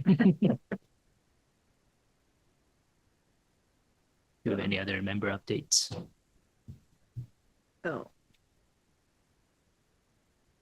Okay. Chris, you have anything? I would just mention that there was the Building Homes Together campaign had press conference last week about their annual updates to the progress of basically home creation in Chittenden County. We have the region has once again missed its housing creation targets. I think they have mentioned there are some there's like good work and good policy. Like the results of some policy is coming to fruition, but it's like it's there's still a lot of work to be done, and it's housing is certainly not in good shape at this point in terms of housing supply. I will be attending the statewide housing conference as well next Thursday, and then the 2 weeks after that, I will be at the Vermont Developers Conference. It's a different crowd of people there, more with the developers and contractors and financiers. That's all I have. Excellent. Who's hosting the development conference? Whitenburg. It's a real estate research and advisor company. Okay. It's been this conference has been around for about 10 years. Said to be good network. Oh, good. Well, What are the topics for that, do you know? I can show you a I can show you separately. It's there are things about housing finance, housing costs, what's driving up why is construction costs so high right now? What are the expected changes, impacts of changes to 250 and trends in housing developments. I think that's okay. Those are some of the topics that are I might find it useful to have a conversation with you a little bit on that. Sure. Like I said before, this whole issue of affordability versus climate smart construction, and the role of modular homes and other means of construction. All right. well, I gotta eat dinner. okay. Should we adjourn? Anything else? All right, we'll adjourn here at 10:10. Oh, I move we adjourn. Second. Bye. Aye.